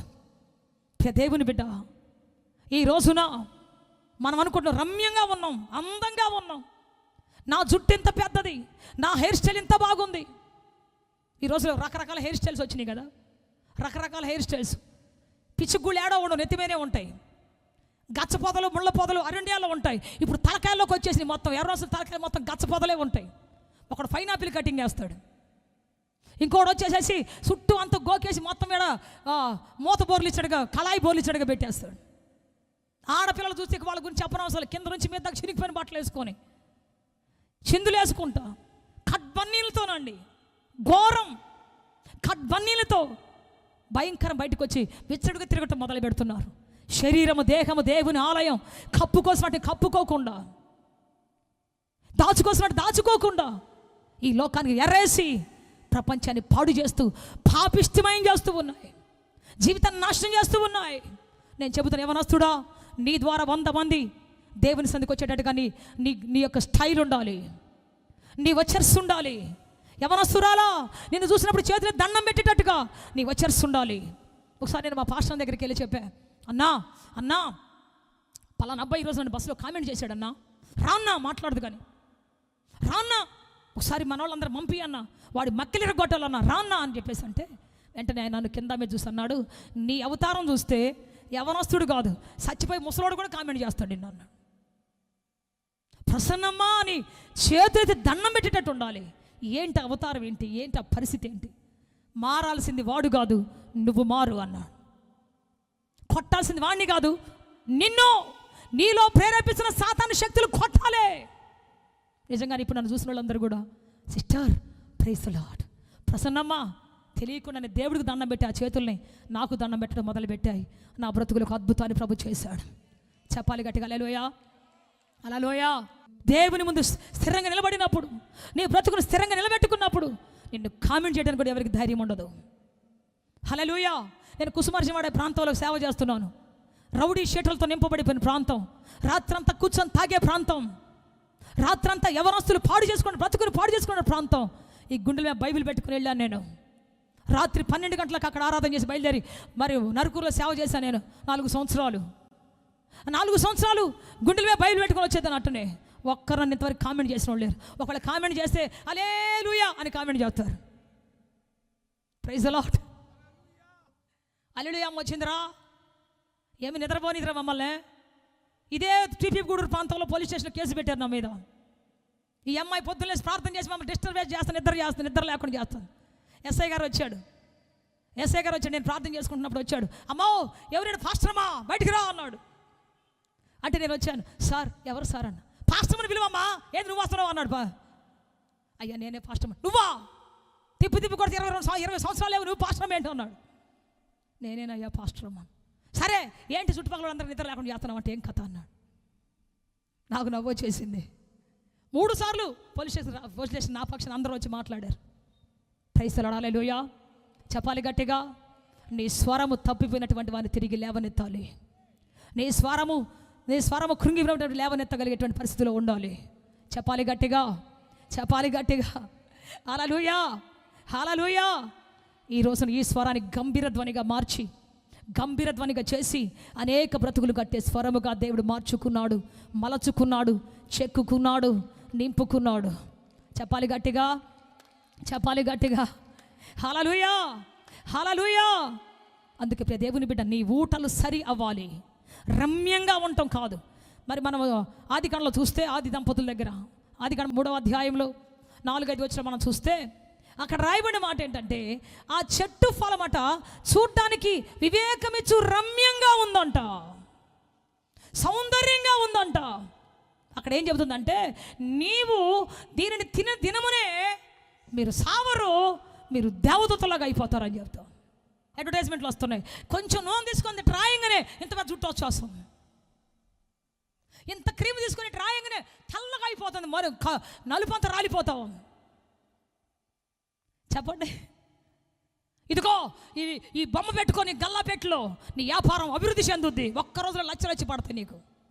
ఇదిగో ఈ ఉంగరం పెట్టుకో, తల కింది నిమ్మకాయ పెట్టుకో, నీ ఇల్లు అటు ఎత్తు చేయి, ఇటు కిందికి చేయి, నీ ఇల్లు ఆశీర్వదించబడుతుంది.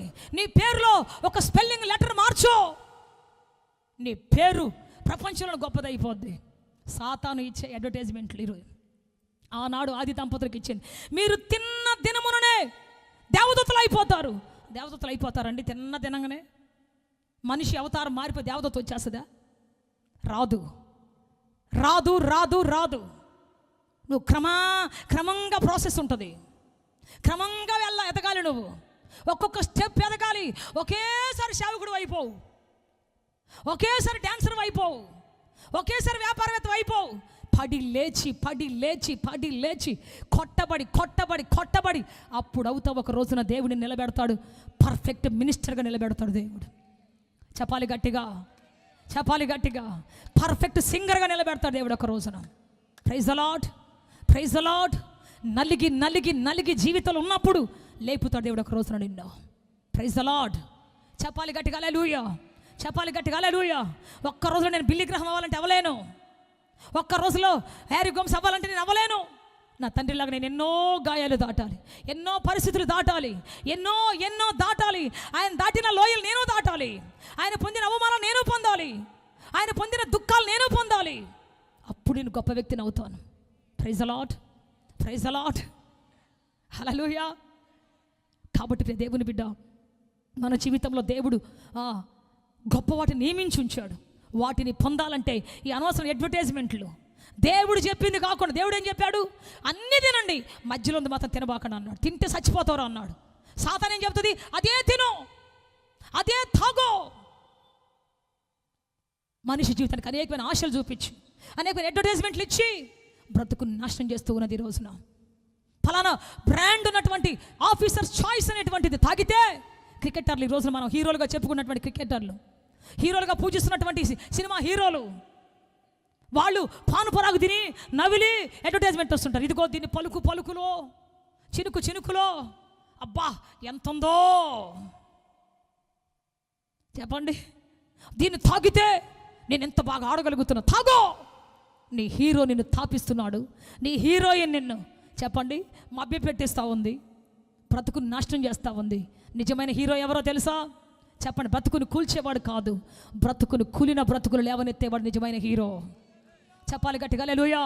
100 మందిని కొట్టి గాయపరిచి పేక కోసేసి సినిమాలు ఎట్ట తెలుసా? ఈ రోజుల్లో పేక ఎట్ట ఈజీగా కోసేస్తున్నారు, అసలు పేక ఈజీగా కోసేస్తున్నారు. ఒకరోజు నేను ప్రేయర్కి వెళ్ళి వస్తూ ఉన్నాను, ఏసీ బస్సులో ఎక్కాను, పెద్ద టీవీ పెట్టారు, నిద్ర వచ్చింది, ఒక్కసారి ధమామంటే టీవీ ఆన్ అయింది. ఏంటని చెప్పి కళ్ళు చూస్తారు, ఒకటి తలకాయ పట్టుకొని పేక కోసేస్తా ఉన్నాడు. తలకాయ వంచి గడగడ వణుకొచ్చేసింది నాకు. కొడతా ఉంటే ఒకడు ఎగిరి పడిపోతా ఉన్నాడు. కొట్టేవాడు హీరో కాదు, కొట్టబడిన వాడిని లేపేవాడు హీరో. చెప్పాలి గట్టిగా హల్లెలూయా. ఆయన పట్టుకోవడానికి వచ్చినటువంటి మల్కు అనేటువంటి ఒక సేవకుడు చెవిని తెగనరిగితే పేతురుని అంటున్నాడు, కత్తి వరలో పెట్టో. నిన్ను నరకటానికో గాయపరచడానికో పిలవలేదు, నేను గాయపడిన వాడిని బాగు చేయడానికి పిలిచాను. చెప్పాలి గట్టిగా. సచ్చిన వారు లేపడానికి పిలిచాను నేను నిన్ను. ఆమేన్. చెప్పాలి గట్టిగా. క్రైస్తవుడు సచ్చిన వాడు లేపేటువంటి వాడు, కృంగిన వారు లేపేటటువంటి వాడు. Praise the Lord. అందుకే నీ హీరో ఎవరు అంటే ఎవర్ గ్రీన్ హీరో, ఎప్పుడు ముడతల పడిన హీరో, ఎప్పుడు కృంగిపోని హీరో. చెప్పండి ఎవరు అంటే క్రీస్తు అనే హీరో, ఎవర్ గ్రీన్ హీరో. చెప్పాలి గట్టిగా హల్లెలూయా. నా hero Yesu. Who is your hero? ఒకప్పుడు ఎవరో ఉండేవాళ్ళు, కానీ ఇప్పుడు నాకు నిజం తెలిసిన తర్వాత నా హీరో నా యేసయ్య. చెప్పాలి గట్టిగా హల్లెలూయా.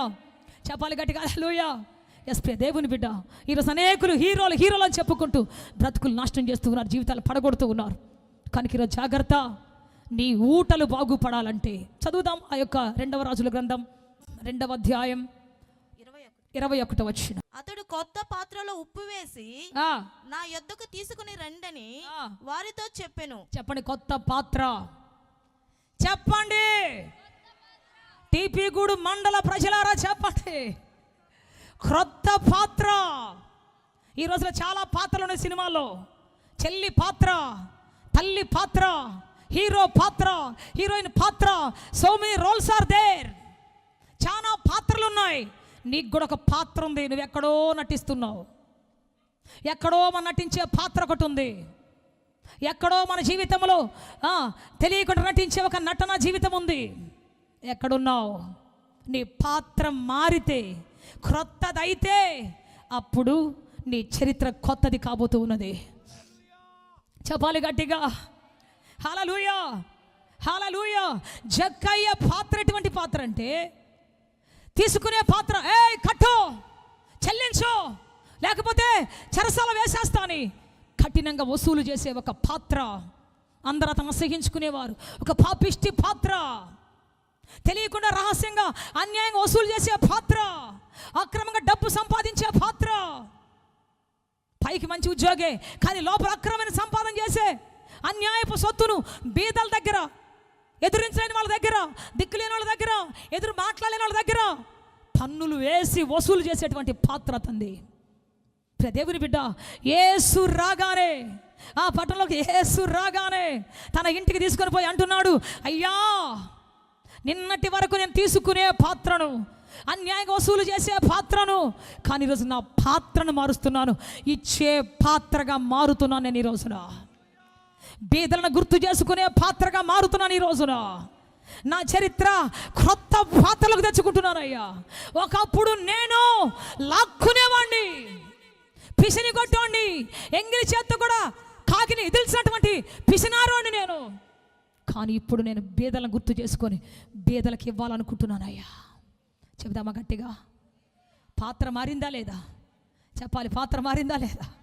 ఈరోజు ఒకవేళ నువ్వేమి ఇవ్వలేని వ్యక్తివేమో, ఎన్ని 3 చేతులతో 4 చేతులతో నీవే తింటున్నావేమో, దేవునికి దశంభాగాలు ఇవ్వకుండా, దేవునికి కానుక ఇవ్వకుండా ఒకవేళ బ్రతుకంతను అట్టనే బతుకుతున్నావేమో. నీ జీవితంలో ఈరోజు చరిత్ర పాత్ర మారాలి. చెప్పాలి గట్టిగా. బిగ్గబెట్టినటువంటి పాత్ర ఇచ్చే పాత్రగా నీ పాత్ర తెరవబడాలి. చెప్పో డబ్బులంటే ఎవరికి ఆమె రాదు, హల్లెలూయా రాదు. ఇవ్వుడి ఇవ్వబడును, అదించి కుదిల్చి ఇచ్చేటువంటి వాళ్ళకి అట్టనే కొలవబడును. ఏ కొలత కొలుస్తావో అదే కొలత నీకు కొలవబడుతుంది. ఆమేన్.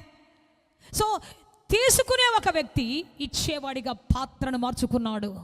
యేసు తన వెంట వచ్చిన వెంటనే, యేసు తనతో వచ్చిన వెంటనే చరిత్ర మారింది. Praise the lord. సమరసి పాత్ర మారింది. అప్పటి వరకు ఏ యవనస్తుడు చూస్తే వాడు వెనకాల పడేది, వాడికి లైన్ వేసేది, వాడిని పడగొట్టేది, వాడి జీవితం నాశనం చేసేది, ఆ ఇంట్లో కలవరం పుట్టించేది, తల్లిదండ్రులకు కడుపు కోత మిగిల్చేది, జీవితాంతం తల్లిదండ్రులకు దూరం చేసేది తన బిడ్డని. అటువంటి భయంకరమైనటువంటి పాపిష్టి ఆలోచనటువంటి స్త్రీ, యవనస్తురాలు 5 ఇళ్ళు కూల్చేసింది, 5 కుటుంబాలను నిప్పిపెట్టింది. ఆ ఊరంతా బగ్గుమంటుంది ఆమెను బట్టి. 6వ వ్యక్తికి కూడా ఛాన్స్ చూస్తూ ఉంది ఎప్పుడు వలయ్యాలా అని. అటువంటి భయంకరమైన వ్యక్తి యేసుతో ఎన్కౌంటర్ అయిన వెంటనే ఆ యొక్క బావి దగ్గర, ఆ యొక్క సుఖారు ప్రాంతంలో యాకోబు బావి దగ్గర, చెప్పండి, పాత్రను విడిచిపెట్టి పాత కొండ విడిచిపెట్టి సువార్త పాత్రను తీసుకొని బయలుదేరింది. చెప్పలు కూడా బిగ్గరగా దేని మాయంపరుస్తా. చెబుదామా గట్టిగా? చెప్పాలి గట్టిగా.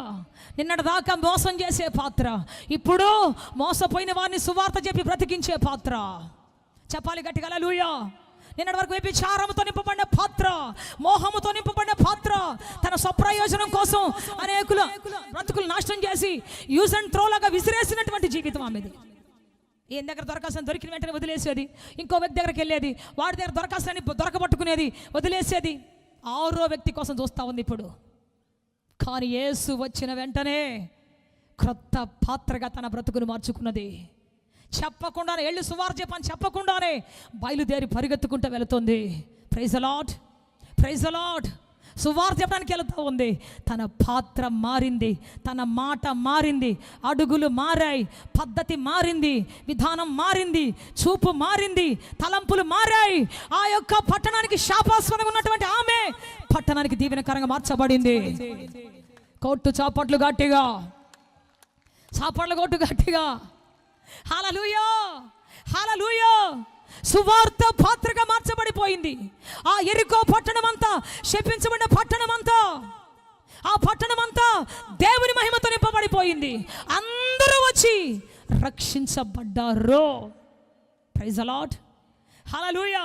అందరూ వచ్చి రక్షించబడ్డారు, అందరూ వచ్చి దీవించబడ్డారు. ఒక్క సమరయ స్త్రీని బట్టి. పాత్ర మారిన తరువాత అనేకులు మార్చబడ్డారు. ఆ ఊరిలో కుటుంబం మారాలంటే మారాల్సింది మీ ఆయన కాదు, మారాల్సింది మీ కొడుకు కాదు, కూతురు కాదు, అత్తమామ కాదు, మారాల్సింది నువ్వే. చెప్పండి, నేనే. నీ ఊరు మారాలంటే మారాల్సింది ఎవరో కాదు, నువ్వే. సరైన మారిన మనస్సును చూపిస్తే, సరైన జీవితాన్ని చూపిస్తే నువ్వే సువార్త చెప్పాల్సిన అవసరం లేదు. నీ నడవడిని బట్టే ప్రజలు మారబోతూ ఉన్నారు. నీ నడవడిని బట్టే ప్రజలు నీలో క్రీస్తును చూడబోతూ ఉన్నారు. చెప్పాలి గట్టిగా. నువ్వు క్రీస్తును చూపించగలిగితే, ఆయన సమాధానాన్ని, ఆయన మాటకారితనాన్ని, ఆయన పద్ధతిని చూపించగలిగితే నువ్వు సువార్త చెప్పాల్సిన అవసరం లే. నీ భార్య అంటది, నా భర్త దేవుడయ్యా అంటది. చెప్పు గట్టిగా, నా భర్త యేసు ప్రభువు లాంటోడయ్యా, నా భార్య దేవదూతయ్యా. నువ్వేమి సువార్త చెప్పాల్సిన అవసరం లేదు. నీ ప్రవర్తన బట్టే చెబుతారు వాళ్ళు ఖచ్చితంగా. Praise the lord. చెబుదామా గట్టిగా. మార్చు తండ్రి నా జీవితాన్ని, నేను ప్రపంచాన్ని మార్చున్నట్లుగా. హల్లెలూయా. తాగుబోతాడు ఇంకో తాగుబోతుని మార్చలేడు. తాగుబోతున్న తండ్రి తన కుమారుని తాగులోంచి మార్చలేడు. ఒక వ్యభిచారం చేసే తల్లి తన పిల్లల్ని మార్చలేదు. చెబుతున్నా నేను ఈ రోజున, నువ్వు మారితే నీ చుట్టూన్న ప్రపంచం మారబోతూ ఉన్నది. అందుకే ప్రభువా, నేను క్రొత్త పాత్రగా మారాలి తండ్రి. నా పాత బతుకు పాత్ర మారాలి నాయన. ఆకలితో దేవుణ్ణి అడగాలి, రోషముతో దేవుణ్ణి అడగాలి. తండ్రి, నా పాత్రను మార్చవా, నా నోటిని మార్చవా ప్రభువా, నా నాలుకను మార్చవా తండ్రి. Praise the Lord, praise the Lord. క్రొత్తదిగా మారాలి నా బ్రతుకు అని చెప్పేసి అడిగినప్పుడు దేవుడు క్రొత్త పాత్ర చేయబోతూ ఉన్నాడు. ఈ లోపల ఊటలు మారాలంటే, శాపాలు మారాలంటే, చెప్పండి, శాపాలు మారాలంటే ఏం మారాలి అంటే నీ బ్రతుకు కొత్తదిగా మారాలి. క్రొత్త క్యాలెండర్గా నీ ఇంట్లో ఉండాల్సింది, క్రొత్త వాగ్దానంగా ఉండాల్సింది. బైబిల్కి వాగ్దానం పెట్టుకుంటాం, బైబిల్లో వచ్చిన వాగ్దానం చదువుకుంటాం. రోజు అబ్బా దేవుడిని ఆశీర్దిస్తానన్నాడు, అబ్బా దేవుడిని దీవిస్తానన్నాడు. దీవిస్తాడు ఎప్పుడో తెలుసా? క్రొత్త పాత్రను తీసుకొచ్చి నీ జీవితాన్ని కొత్త పాత్రగా యాజకుడి చేతిలో పెట్టినప్పుడు నీ ఇంట్లో ఉన్నటువంటి దోషాలన్నీ పోబోతూ ఉన్నాయి. Amen, amen. మా ఆయన మంచోడు కాదు, మా అత్త మంచిది కాదు, మా బాస్ మంచోడు కాదు, వాళ్ళు కానీ మంచోళ్ళు అయ్యి ఉంటే నేను ఎట్టెందుకుంటాను, నా ఫ్రెండ్స్ మంచోళ్ళు కాదు, తాగుబోతోళ్ళు, వాళ్ళని బట్టి నేను తాగుతున్నాను, తిరుగుబోతోళ్ళు వాళ్ళు, వాళ్ళని బట్టి నేను తిరుగుతున్నాను.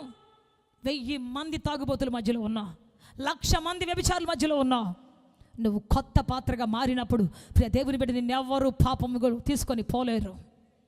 క్రొత్త పాత్రగా మారాలని ఆకాంక్ష నీలో ఉన్నప్పుడు, ప్రభువు కోసం బ్రతకాలని, దేవుని కోసం జీవించాలని తృష్ణ నీలో ఉన్నప్పుడు ఎవ్వరూ నీ బ్రతుకు నాశనము చెయ్యలేరు.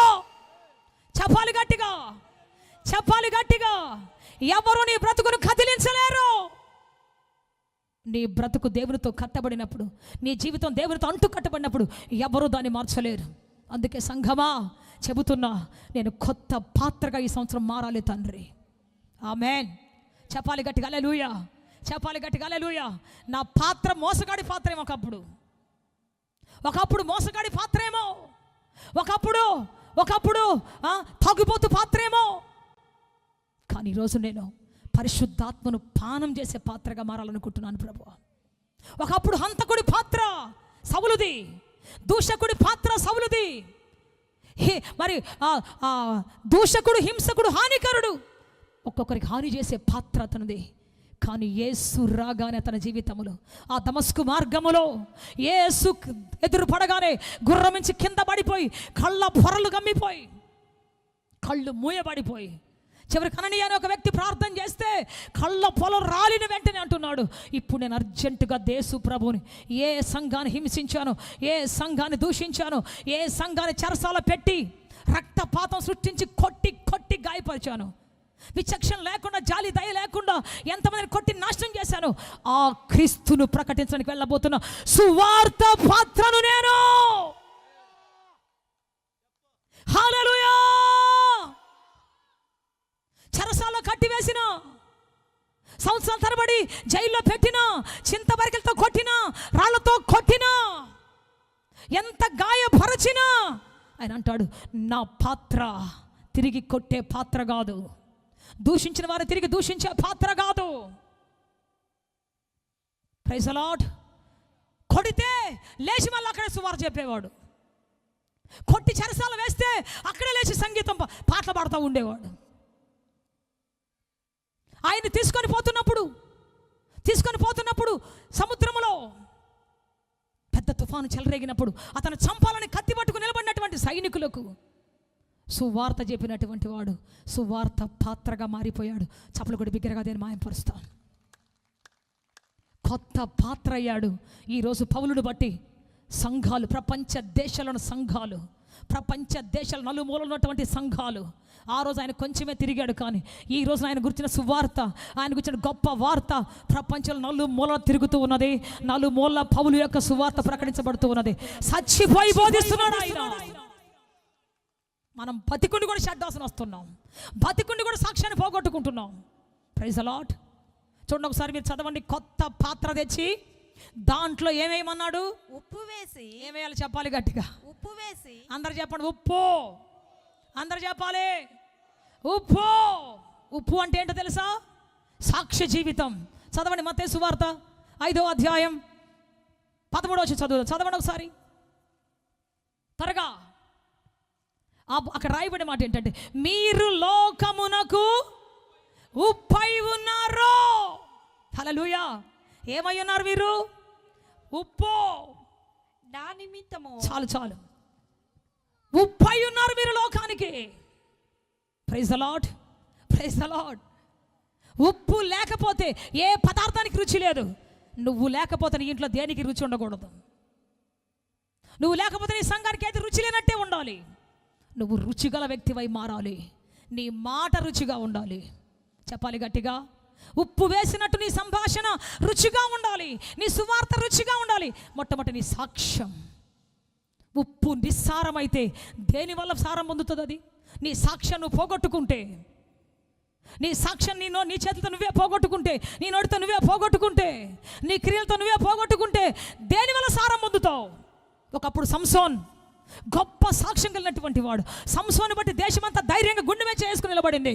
సంసోను ఉన్నాడు చాలు మాకు, ప్రాకారం లాంటి వాడు సంసోను ఉన్నాడు, మా దేశం మీదకి ఎవరు రాలేరు, మా దేశం వైపు కన్నెత్తే ధైర్యం కూడా ఎవరికి లేదు, మా దేశం పేరు ఉచ్చరించే ధైర్యం కూడా ఎవరికి లేరు. సంసోను ఉన్నాడు మా, కానీ ఆ దేశంలో ప్రతి పౌరుడు గుండె మీద చేసుకొని బతికాడు. కానీ సంసోను షోరేకు లోయలకు దిగిపోయినప్పుడు ఉప్పులాగా, రుచిగలవాడిగా, ఉప్పులాగా అనేక బ్రతుకుల్లో సంతోషం ఇచ్చినటువంటి వాడు షోరేకు లోయలకు దిగిపోయి ఒక వేశ్య కౌగిట్లోకి వెళ్ళిపోయినప్పుడు, ఒక వేశ్య బాగుంది కదా అని చెప్పేసి ఆ వేశ్య దగ్గర చేరినప్పుడు ఏం చేసిందో తెలుసామే? ఏమైపోయాడో తెలుసా చెప్పండి? ఆయన సాక్ష్యాన్ని పోగొట్టుకున్నాడు, సాక్ష్య జీవితాన్ని పోగొట్టుకున్నాడు. దేవుడు మరలా శక్తి ఇచ్చినా సరే, దేవుడు మరలా అభిషేకం ఇచ్చినా సరే, 2 స్తంభాలు పట్టుకొని కిందికి వంగి వాటిని కూల్చే శక్తివంతుడైనా సరే ఏమన్నాడు తెలుసా? ఇక నేను బ్రతకను, మొదట నేను ఫిలిస్తీన్లు చచ్చెదరుగాక అన్నాడు. సాక్ష్యాన్ని పోగొట్టుకున్నాడు, జీవితాన్ని పోగొట్టుకున్నాడు. క్షణికమైన సంతోషం కోసం, క్షణికమైన ఆనందం కోసం తన న్యాయాధిపతి వృత్తిని పోగొట్టుకున్నాడు, తనకు ఇన్ఫ్లుయెన్స్ పోగొట్టుకున్నాడు, దేవుడు తనకి ఇచ్చిన ఘనతను పోగొట్టుకున్నాడు. ఆమె పైకి అందంగా రమ్యంగా ఉంది, కానీ ఆమె ఏం చేస్తే తెలుసా? తొడ మీద పడుకోబెట్టుకొని జుట్టు మొత్తం కొరికేసింది. నువ్వు అందంగా ఉండదు మంచిది అనుకుంటావు, ఆ అందమైన ఏం చేయబోతుంది తెలుసా? నీ జుట్టు మొత్తం కత్తిరించి బోడుగుండి చేయబోతుంది నీ జీవితంలో. నీ డబ్బుకి నీ ఏటీఎం కార్డు మొత్తం బోడుగుండి చేయబోతావు, నీ ఆస్తులు మొత్తం రాపించుకోబోతా ఉంది. ఎంతమంది వేశ్యలు, ఎంతమంది లోకాసన మనుషులు బతుకుని నాశనం చేయలేదు. సినిమా యాక్టర్ ఒక ఆమె సావిత్రి అని, ప్రపంచాన్ని ఏలిందామె, ఇండియా దేశాన్ని ఏలిందామె. ఒకప్పుడు ఆమె కోసం డైరెక్టర్లు రోజులు కాచుకుని ఉండేవాళ్ళంట. ఆమె కాల్ షీట్ కోసం, సంతకం పెట్టించుకోవడం కోసం, ఆమె కోసం బంగారం చేయడానికి స్పెషల్గా బంగారు రూములు ఉండేయంట. బంగారం తయారు చేసేటువంటి కంసాలి వాళ్ళు వచ్చి ఉండేవాళ్ళు. ప్రత్యేకంగా అడిగినటువంటి బట్టలు నేసివ్వటానికి నేతగాళ్ళు వచ్చేసి ఉండేవాళ్ళు. ఎప్పుడు కూడా ఆ ఇల్లంతా 100 మందితో రోజు భోజనం, 200 మందితో భోజనాలు వండుతూ గుమగుమాల వాసనతో ఉండేది. ఆమె కారు దిగి, కారు ఎక్కి, ఆ రోజుల్లోనే అందరికంటే అఫీషియల్ కారు ఉండేది ఆమెకి. వంగి నమస్కారాలు పెట్టేవాడు. తర్వాత ఏం చేద్దాం తెలుసా? 2 భార్యలు ఉన్నటువంటి ఒక వ్యక్తిని ప్రేమించి, దాన్ని ప్రేమ అనరులే, దాన్ని పాపిష్టితనం అంటారు. ఆమెకున్న అందానికి ఎవరైనా చేసుకుంటారు ఆమెని.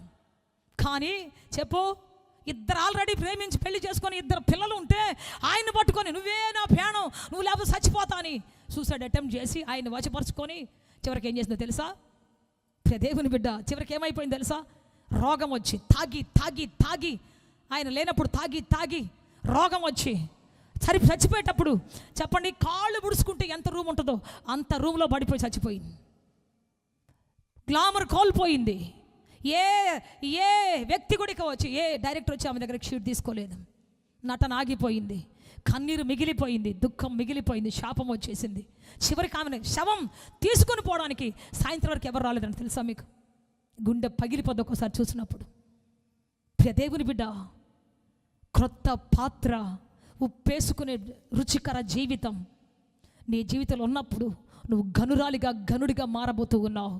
నీ తరాలకు ఆశీర్వాదకరంగా మారబోతూ ఉన్నావు. నీ తరాలకు దీవెనకరంగా నువ్వు మారబోతూ ఉన్నావు. చప్పులు కొడదాం గట్టిగా, హల్లెలూయా, హల్లెలూయా, హల్లెలూయా. రమ్యంగా ఉందని పరిగెత్తుతావు, అక్కడ కాల సర్పాలు ఉన్నాయి, కాల కూట విషం ఉంది అక్కడ.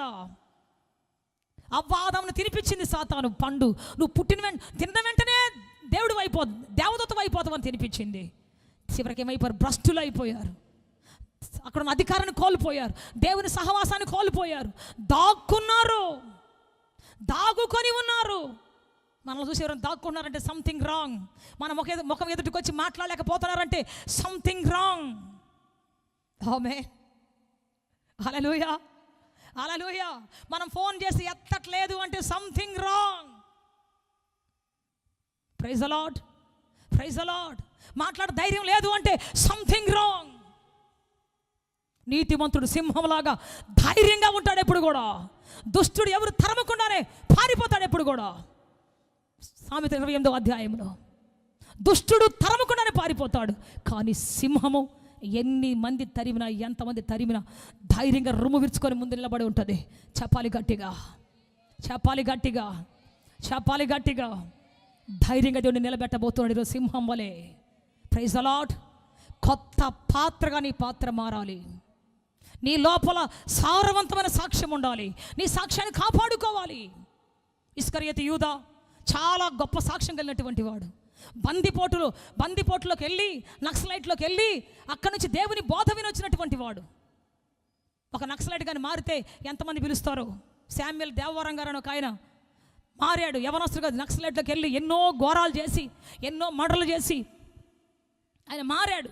ఆయన మారిన తర్వాత పశ్చాత్తాపడి దేవుని కాలమే పడి ఏడ్చి దేవుని యొక్క దగ్గర తన బ్రతుకు మార్చుకున్న తర్వాత కొన్ని లక్షల మంది పిలిచారు ఆయన్ని. నేను కూడా పిలిచాను ఒకసారి ఏబిఎం కాంపౌండ్ మీటింగ్కి. అదేవిధంగా దేవుని బిడ్డ ఆయన మాట్లాడుతుంటే ఏడ్చేవాళ్ళే కానీ ఏడవని వాళ్ళు ఉండరు. ఆయన సాక్ష్యం చెబుతున్నప్పుడు అంత అద్భుతమైనటువంటి సాక్ష్యం అయింది. ఎంతోమంది యవనస్తులు తిప్పబడ్డారు దేవుని తట్టు ఆయన సాక్ష్యాన్ని బట్టి. మరి ఆ రోజు ఇస్కరియోతు యూదా కూడా బందిపోటు కుటుంబంలోంచి వచ్చాడు, బందిపోటు యొక్క వృత్తిలోంచి వచ్చాడు, దేవునితో పాటు ఉంటానని వచ్చాడు. దేవుని బిడ్డ మంచి సాక్ష్యం, దేవుడు మంచి హోదా ఇచ్చాడు, డబ్బు సంచి చేతికిచ్చి ఫైనాన్షియల్ మినిస్టర్గా మార్చాడు ఆయన్ని. కానీ తర్వాత ఏం చేశాడు చెప్పండి? అతని ఊహ సరిలేనందువల్ల తన సాక్ష్యాన్ని కాపాడుకోలేనందువల్ల ఏమైపోయాడు? చివరికి ఆ డబ్బుతోనే ఒక పొలాన్ని కొని, చివరికి ఏమయ్యాడు? తన సొంత రక్షకుణ్ణి, తన కాపాడి తన కోసం ప్రాణం పెట్టే రక్షకుణ్ణి ఏం చేశాడు? అమ్మేయాలని చూశాడు. ఆ డబ్బుతోటి పొలాన్ని కొని, ఆ డబ్బుతోటి ఏదో చేయాలని చూశాడు. ఆ పొలములోనే ఆ చెట్టుకి ఉరేసుకొని చచ్చిపోయి, పేగులు బద్దలైపోయి నికృష్టపు చావు చచ్చిపోయాడు. చెబుతున్న ప్రియ దేవుని బిడ్డ, సాక్ష్యం నిస్సారమైతే ఇక అది ఎలా సారవంతమవుతుంది? దేవుని జీవితంలో వచ్చిన పేరును పోగొట్టుకుంటే, దేవునికి ఇచ్చినటువంటి టాలెంట్ను పోగొట్టుకుంటే, ఘనతను పోగొట్టుకుంటే ఎలా పొందుకోగలవు తిరిగి సారాన్ని? ఆ ఎలీషా ప్రవక్త వచ్చాడు, కొత్త పాత్ర వాళ్ళందరూ తీసుకొచ్చి ఇచ్చారు, ఉప్పేసి ఇచ్చారు. దాన్ని అక్కడ వేసి ఆయన ప్రార్థన చేశాడు. ఏమని ప్రార్థన చేశాడు చెప్పండి? నేటి నుండి ఈ ఊట బాగుపడింది. చెప్పలు కూడా బిగ్గరగా నేను మాయంపరుస్తాం. నేటి నుండి ఈ ఊట స్వస్థపడింది. నేటి నుండి ఈ ఊటలో మరణము లేదు. నేటి నుండి ఈ ఊటలో పాపము లేదు. నేటి నుండి చావు లేదు. నేటి నుండి మరణం లేదు. చెప్పాలి గట్టిగా హల్లెలూయా. నేను చదువుకునేటప్పుడు ఒక యవనస్తుడు ఉండేవాడు, ఒక అన్న ఉండేవాడు. నేను ఫస్ట్ ఇయర్ అప్పుడు ఆయన ఫైనల్ ఇయర్ ఉండేవాడు. ఒకరోజు మేము క్లాస్లో ఉండి క్లాస్ వింటున్నాం. ఈ లోపల అందరూ బయటకు వచ్చేసి కేకలేస్తూ ఉన్నారు, కమ్అవుట్ అని. అందరం బయటకు వచ్చి చూసేసరికి అందరూ పరిగెత్తుకుంటా రైల్వే ట్రాక్ దగ్గరికి వెళ్తా ఉన్నాడు. విజయవాడ బస్ స్టాండ్, పెద్ద బస్ స్టాండ్. ఆ బస్ స్టాండ్కి జనరల్ మేనేజర్ ఉన్నటువంటి ఒక అంకుల్ కుమారుడు, ఒక అద్భుత వ్యక్తి యొక్క కుమారుడు, ఒక్కగానొక్క కుమారుడు, బహుశా ఆయన పేరు శ్రీనివాస్ అనుకుంటా. ఆయన అక్కడ మచిలీపట్నం బీటెక్ చదువుతున్నప్పుడు పక్కన ఉన్నటువంటి ఒక పెళ్ళైన అమ్మాయితో అక్రమ సంబంధం పెట్టుకున్నాడు. వాళ్ళ భర్త చాలాసార్లు వార్నింగ్ ఇచ్చాడు, అయినా వినలేదు. మా అబ్బా చాలా పెద్దోడు, ఏం పర్లేదు, నిన్ను తీసుకొని పోయి అరిచేతిలో పెట్టుకుంటా, స్వర్గం చూపిస్తానని చూపించి ఆమెను మరులుగోలి ఆమెతో మాట్లాడుతూనే ఉండేవాడు. ఒక రోజు 4 నేసుకొని వచ్చాడు. తీసుకొని పోయాడు, నమ్మకంగా తీసుకొని పోయాడు. చంపి గొంతు కోసి పెట్టేశాడు, అక్కడ రైల్వే ట్రాక్ మీద పడేసేశారు. నింపాదిగా పడిపోయి ఉన్నాడు, దిక్కులేనివాడిగా పడిపోయి ఉన్నాడు. ట్రైన్లు పోతున్నాయి, ఆ మధ్యలో వేశారు కాబట్టి ఏమీ అవ్వలేదు, ట్రైన్ పోతూనే ఉంది. వెళ్ళి చూసి గుండెలు బాదుకున్నారు తల్లిదండ్రులు. కొడుకా, నువ్వు అనుకుంటే కొండ మీద ఉన్నటువంటి మహారాణిని తీసుకురాకపోయావా? ఎందుకు నీకు ఇటువంటి ఆలోచన వచ్చింది? బిడ్డ, ఎందుకు ఇటువంటి ఆలోచన వచ్చింది నీకు?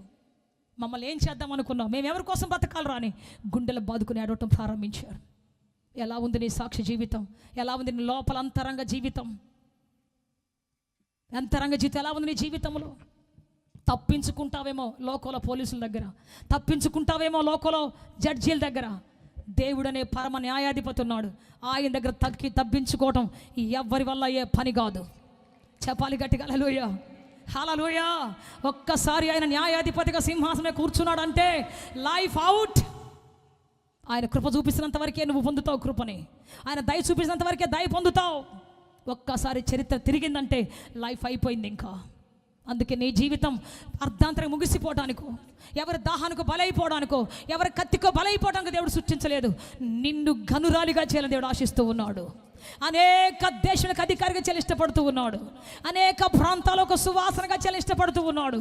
నీ తరములో నీ వంటి వారు లేడన్నట్టుగా, నీ తరములో నీ వంటి వారు లేరన్నట్టుగా, నీ సమాన వయస్కులలో నీ వంటి వారు లేరన్నట్టుగా దేవుడిని మార్చాలని, ఘనమైన చరిత్ర నీకు ఇవ్వాలని, ఖ్యాతి గల వ్యక్తిగా మార్చాలని, ఘనురాలిగా మార్చాలని, చరిత్రలకు బహుమాన వ్యక్తిగా మార్చాలని, నిన్ను బట్టి అనేకులు దేవుడు తీసుకురావాలని, విలువైన ఆభరణంగా చేయాలని, విలువైన పాత్రగా చేయాలని నీ తండ్రి నిన్ను సృష్టించుకున్నాడు. నిన్ను బట్టి ఎన్నో కలలుగా అన్నాడు. చప్పలు కొట్టేశాయా, నీ కళ నా జీవితంలో నెరవేర్చబడును గాక. చెప్పాలి గట్టిగా. నీ జీవితాన్ని బట్టి నీకు కొన్ని కళలు ఉన్నాయి, కానీ నీ కళలన్నిటికంటే బహుశ్రేష్టమైన దేవుని కళ ఉంది నీ పట్ల. God's dream is there in your life. దేవుడు కలగన్నాడు యోసేపుని ప్రధానమంత్రిగా చూడాలని. దేవుడు కలగన్నాడు దానియేలుని జ్ఞానుల మధ్యలో ప్రధాన జ్ఞానిగా చూడాలని. దేవుడు కలగన్నాడు ఎస్తేరుని పట్టపు రాణిగా చూడాలని. దేవుడు కలగన్నాడు గిద్యోన్ని న్యాయాధిపతిగా చూడాలని, ఒక పిరికివాడిని. నీ జీవితం కొంచెమే కావచ్చు, చిన్న వ్యక్తిగానే ఉండొచ్చు. డాడీ ఎప్పుడు నాకు ఒక మాట చెప్తాడు, ఏంటో తెలుసా? నీ చేతిలో ఒక పండు పెట్టి ఎన్ని గింజలను లెక్క పెట్టమంటే నువ్వు లెక్క పెట్టగలవు. 1, 2, 3, చివరికి డ్రాగన్ ఫ్రూట్లో కొన్ని 100 విత్తనాలు ఉంటాయి, వేలు ఉంటాయి, అయినా లెక్క పెట్టగలవు. కానీ ఒక చిన్న గింజను నీ చేతిలో పెట్టి దీంట్లో ఎన్ని పండ్లు ఉన్నాయి, ఎన్ని చెట్లు ఉన్నాయి లెక్క పెట్టమంటే నీ తరమంతా బట్టి నువ్వు లెక్క పెట్టలేవు. ఎందుకంటే ఆ చిన్న విత్తనములో చెప్పండి కొన్ని లక్షల వృక్షాలు ఉన్నాయి, కొన్ని కోట్ల ఫలాలు ఉన్నాయి, మిలియన్స్ ట్రిలియన్స్ సీడ్స్ ఉన్నాయి, దాంట్లో తరతరాలకి ఉన్నాయి. నీ జీవితం ఒక చిన్న విత్తనములాగా దేవుని చేతిలో ఉన్నది. దాంట్లో ఎన్ని ఉన్నాయో నువ్వు లెక్క పెట్టలేవు, దాంట్లో ఎన్ని రకాల ఆశీర్వాదాలు ఉన్నాయో నువ్వు లెక్క పెట్టలేవు. అంత పెద్ద డ్రీమ్ నీ పట్ల దేవునికి ఉన్నది. చెప్పండి, చెప్పాలి గట్టిగా. నువ్వు దేవుని కలలోంచి పుట్టిన వ్యక్తివి, దేవుని యొక్క డ్రీమ్లోంచి పుట్టిన వ్యక్తివి. నీదే కులమైన కావచ్చు, ఏ మతమైన కావచ్చు, ఎంత చిన్న గుడిసైనా కావచ్చు, ఎంత దిక్కులేని స్థితి అయినా కావచ్చు. నేను పుట్టింది దిక్కులేని స్థితి. నేను పుట్టిన 3 రోజులకే మా నాన్న చనిపోయాడని వార్త వచ్చింది. తీసి మంచం నుంచి కిందకి ఇసిరేసారంట నన్ను. ఈ పిల్ల పుట్టింది, వాళ్ళ నాన్న చచ్చిపోయాడు. హంతకురాలు, ఈ పిల్ల పుట్టింది, వాళ్ళ నాన్న చచ్చిపోయాడు. ఊరంతా వచ్చి నన్ను చేతిలోకి తీసుకొని ఇవ్వకుండా అక్కడ మూలన పడేశారు.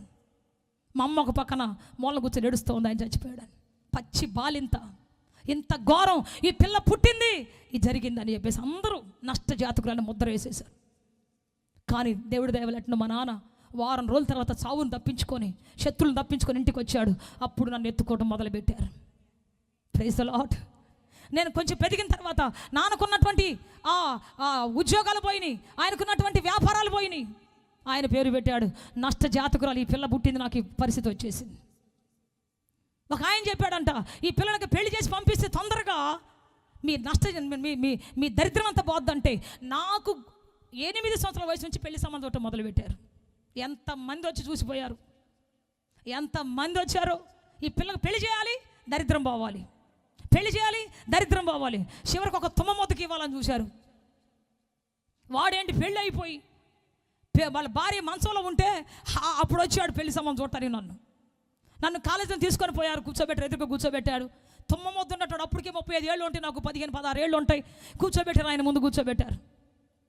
పాస్టర్ అప్పుడు నేను కొంచెం దేవుడు నమ్ముకొని బాగా స్ట్రాంగ్గా ఉన్నా. నేను చెప్పాను, నేను పాస్టర్ అమ్మ పెళ్లి చేసుకోవడానికి వచ్చానంటే. నేను చెప్పాను, మీ భార్య ఏమైంది అయ్యా అంటే, మంచాన పడిపోయింది, విడాకులపై సంతకం పెట్టేసింది అన్నాడు. నేను చెప్పా, పెళ్లిలో ఏం ప్రమాణం చేసావు చెప్పు నువ్వు అన్నా.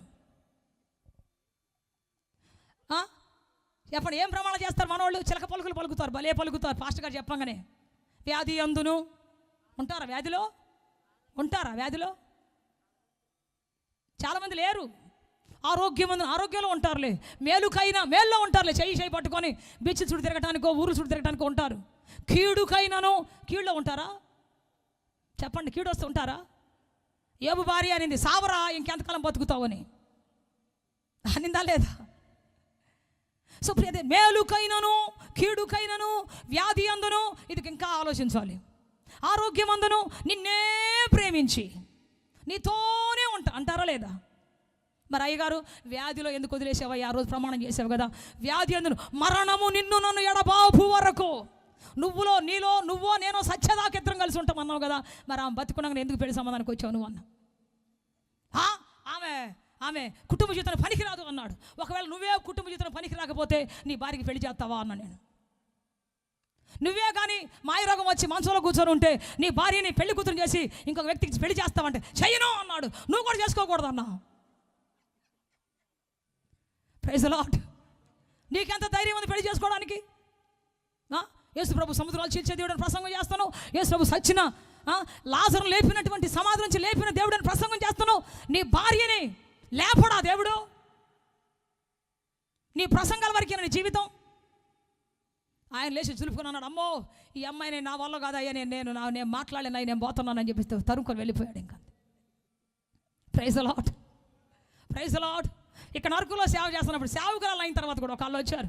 40 days ఫాస్టింగ్ నేను ఉపవాసం ఉండి ప్రార్థన చేసుకుంటున్నాను. ఒకళ్ళు వచ్చారు, పువ్వులు గాజులు గీజులు మొత్తం తెచ్చేసి ఇదిగో అమ్మా పెళ్లి సంబంధం తెచ్చానమ్మా నీ కోసం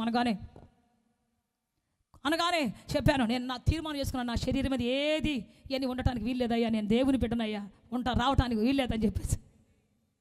ప్రైజ్ ది లార్డ్. ఆయన అన్నాడు, సేవ చేయి, ఉద్యోగం చేయి. నేను చెప్పాను, సేవ చేయను, ఉద్యోగం చేయను, వ్యాపారం చేయను, సేవే చేస్తా. ఈ దేహము దేవుని ఆలయం, ఏ మనిషికి లేదు. నాకున్న ఒక్క హృదయాన్ని, ఒక్క జీవితాన్ని దేవుడికి ఇచ్చేసాను. ఇంకివ్వటానికి ఏ జీవితం లేదు, ఏ గుండె లేదు, ఏ బండ లేదు నా జీవితంలో. Praise the Lord. చెప్పాలి గట్టిగా. సో చెప్పారు, ఈ అమ్మాయికి పెళ్లి చేసి పంపించేస్తే నష్టం పోద్దని చిన్నప్పటి నుంచి కానీ దేవుడు కాపాడుకుంటూ వచ్చాడు. ఎందుకంటే నేను ఆయన వధువుని నేను. లోకంలో ఏ మనిషికి వధువుని కాదు. I'm not the bride for any person in the world. I'm the bride of Jesus Christ. Yesu యొక్క ముద్ర వేయబడిన వధువుని నేను. Praise the Lord. Hallelujah. Yesayya కొరకు సజీవ యాగంగా బ్రతికే వధువుని నేను. నన్నెవరు తాకుతారు? నన్నెవరు చేసుకుంటారు? ఆయన మాత్రమే. Praise the Lord. చెప్పాలి గట్టిగా హల్లెలూయా, చెప్పాలి గట్టిగా హల్లెలూయా. అందుకే చెబుతున్న ప్రియ దేవుని బిడ్డ, మనుషులు నా జీవితంలో ఇటువంటి సంఘటనలు జరిగి విసుగు పుట్టించిన టైం అది. కానీ దేవుడు నా చరిత్రను మార్చాడు, నా బ్రతుకును మార్చాడు. నష్ట జాతకులను ముద్ర వేసిన నా జీవితంలో అనేకులకు ఆశీర్వాదకరంగా, అనేకులు తలమే చేయబెట్టి ప్రార్థన చేసే గొప్ప వ్యక్తిగా నా జీవితంలో దేవుడు కృపనిచ్చాడు, దేవుని దయనిచ్చాడు. చెబుతాను, ఈరోజు ఒకవేళ మనుషులు అన్నారేమో, నష్ట జాతకుడివి, నువ్వు పుట్టిన తర్వాత, నిన్ను చేసుకున్న తర్వాత, నువ్వు మా ఇంట్లో అడుగుపెట్టిన తర్వాత మా ఇల్లు నాశనం అయిపోయింది, నిన్ను చేసుకున్న తర్వాత నేను నష్టపోయాను. ఒకవేళ ప్రజలు అంటున్నారేమో, నీ భాగస్వామి అంటున్నాడేమో, నీ కుటుంబం అంటుందేమో, నీ ఫ్రెండ్స్ అంటున్నారేమో, ఈ రోజున మారాను మధురముగా మార్చే దేవుడు. చెప్పాలి గట్టిగా, మరణకరమైనటువంటి జీవితాన్ని జీవముగా మార్చే దేవుడు. Praise the Lord. ప్రధాన యాజకుడు, ఆ రోజు ఎలీషా యాజకుడు, కానీ ఈ రోజున ప్రధాన యాజకుడి చేతిలో నీ పాత్ర ఉన్నది. ప్రధాన యాజకుడి చేతిలో ఆయన తీసుకొని నీ బ్రతుకును మార్చబోతున్నాడు, చరిత్రను మార్చబోతూ ఉన్నాడు. ఆయన కలగన్న జీవితము నీది. నువ్వు కలగన జీవితం కాదు. నువ్వు పండుకొని కలలు కానీ అబ్బా నేనెట్ట విహరిస్తాను, అబ్బా నేనట్ట అయిపోతాను, అబ్బా నేనట్ట తిరుగుతాను అనుకునే జీవితం కాదు. నీ కల కాదు దేవుళ్ళో ఉండేది, నీ దేవునిలో నీ కల ఉంది. నిన్ను బట్టి దేవుడు కలగన్నాడు. God is having the dream about your life. నీ జీవితాన్ని బట్టి దేవునికి కల ఉంది. ఆమేన్. చెప్పాలి గట్టిగా హల్లెలూయా, హల్లెలూయా, హల్లెలూయా, ఆమేన్. అందుకని ఈరోజు నువ్వు బ్రతకాల్సిన నీ కళ కోసం కాదు, నీ తుచ్చమైన అభిలాష కోసం కాదు, నీకు ఇష్టమైన దానికోసం పరిగెత్తడం కోసం కాదు. చెప్పి ఈ రోజున తండ్రి నీ కళ కోసం నేను బ్రతుకుతానయ్యా. తల్లి గర్భంలో పిండంగా రూపించబడక ముందే నన్ను ఏమనుకున్నావో అలా బ్రతకడానికి ఇష్టపడుతున్నాను తండ్రి అని చెబుదాం. సల్లేచి నిలబడదామా? దుఃఖపు కాలం ముగిసిపోయింది, నూతన సీజన్, హితవత్సరము. ఆ యెరికో పట్టణములో హితమైన కాలము, హితమైన సంవత్సరము, హితమైన ఊటలు గల సంవత్సరము మార్చబడింది. ఈరోజు నీ జీవితం అలా చేయబోతున్నాడు దేవుడు. చేదైపోయిందా నీ బ్రతుకు? కొట్టబడ్డావా ఈ రోజున నీ జీవితము? శ్రమలో ఉన్నావా ఈ రోజున? శ్రమలో ఉన్నావా నీ జీవితం ఈ రోజున?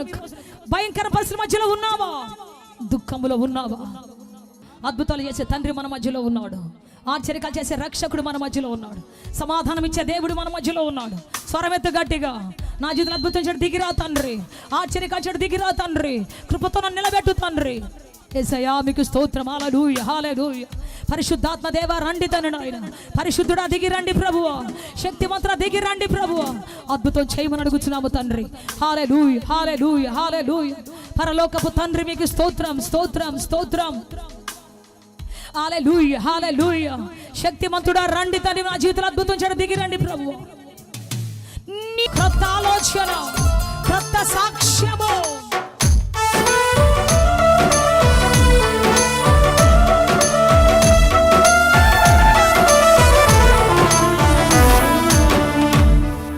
నిన్ను నమ్మిన వారెవ్వరూ ఓడిపోలేదయ్యా.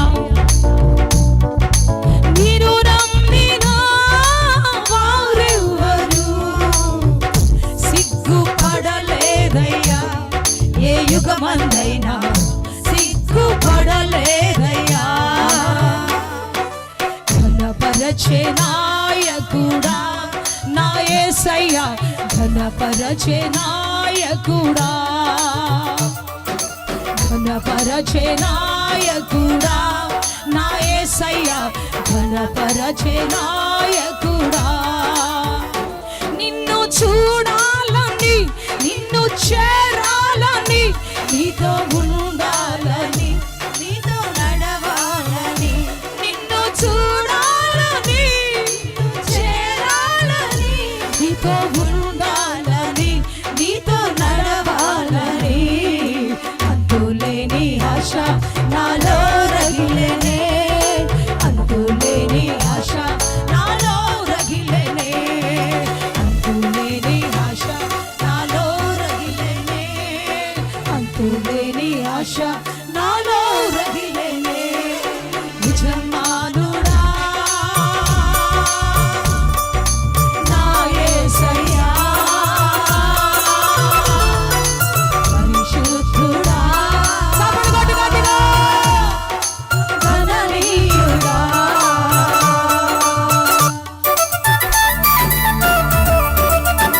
యేసయ్యా, యేసయ్యా.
ఆత్మతో సత్యముతో ఆరాధించాలని ఆశిస్తున్నారా? యేసయ్యను గూర్చి మరింత లోతుగా తెలుసుకోవాలని అన్వేషిస్తున్నారా? శ్రమల, వేదనల, గొడ్రాలితనమా, నిరుద్యోగమా, ఓటమియా, సమస్య ఏదైనా జవాబు మాత్రం యేసులోనే. మీ సమస్యల కొరకు ప్రార్థించుటకు మా ప్రేయర్ టవర్ ద్వారములు ఎల్ల వేళలా తెరవబడే ఉంటాయి. వివరములకు మా చిరునామా హోలీ ప్యారడైజ్, కేహెచ్ వాడ, నవాబ్పేట, నెల్లూరు, ఆంధ్రప్రదేశ్, ఇండియా. మా ఫోన్ నంబర్లు 9247807631 మరియు రండి, మీ దుఃఖ దినములు సమాప్తములగును. ఆమేన్, ఆమేన్, ఆమేన్.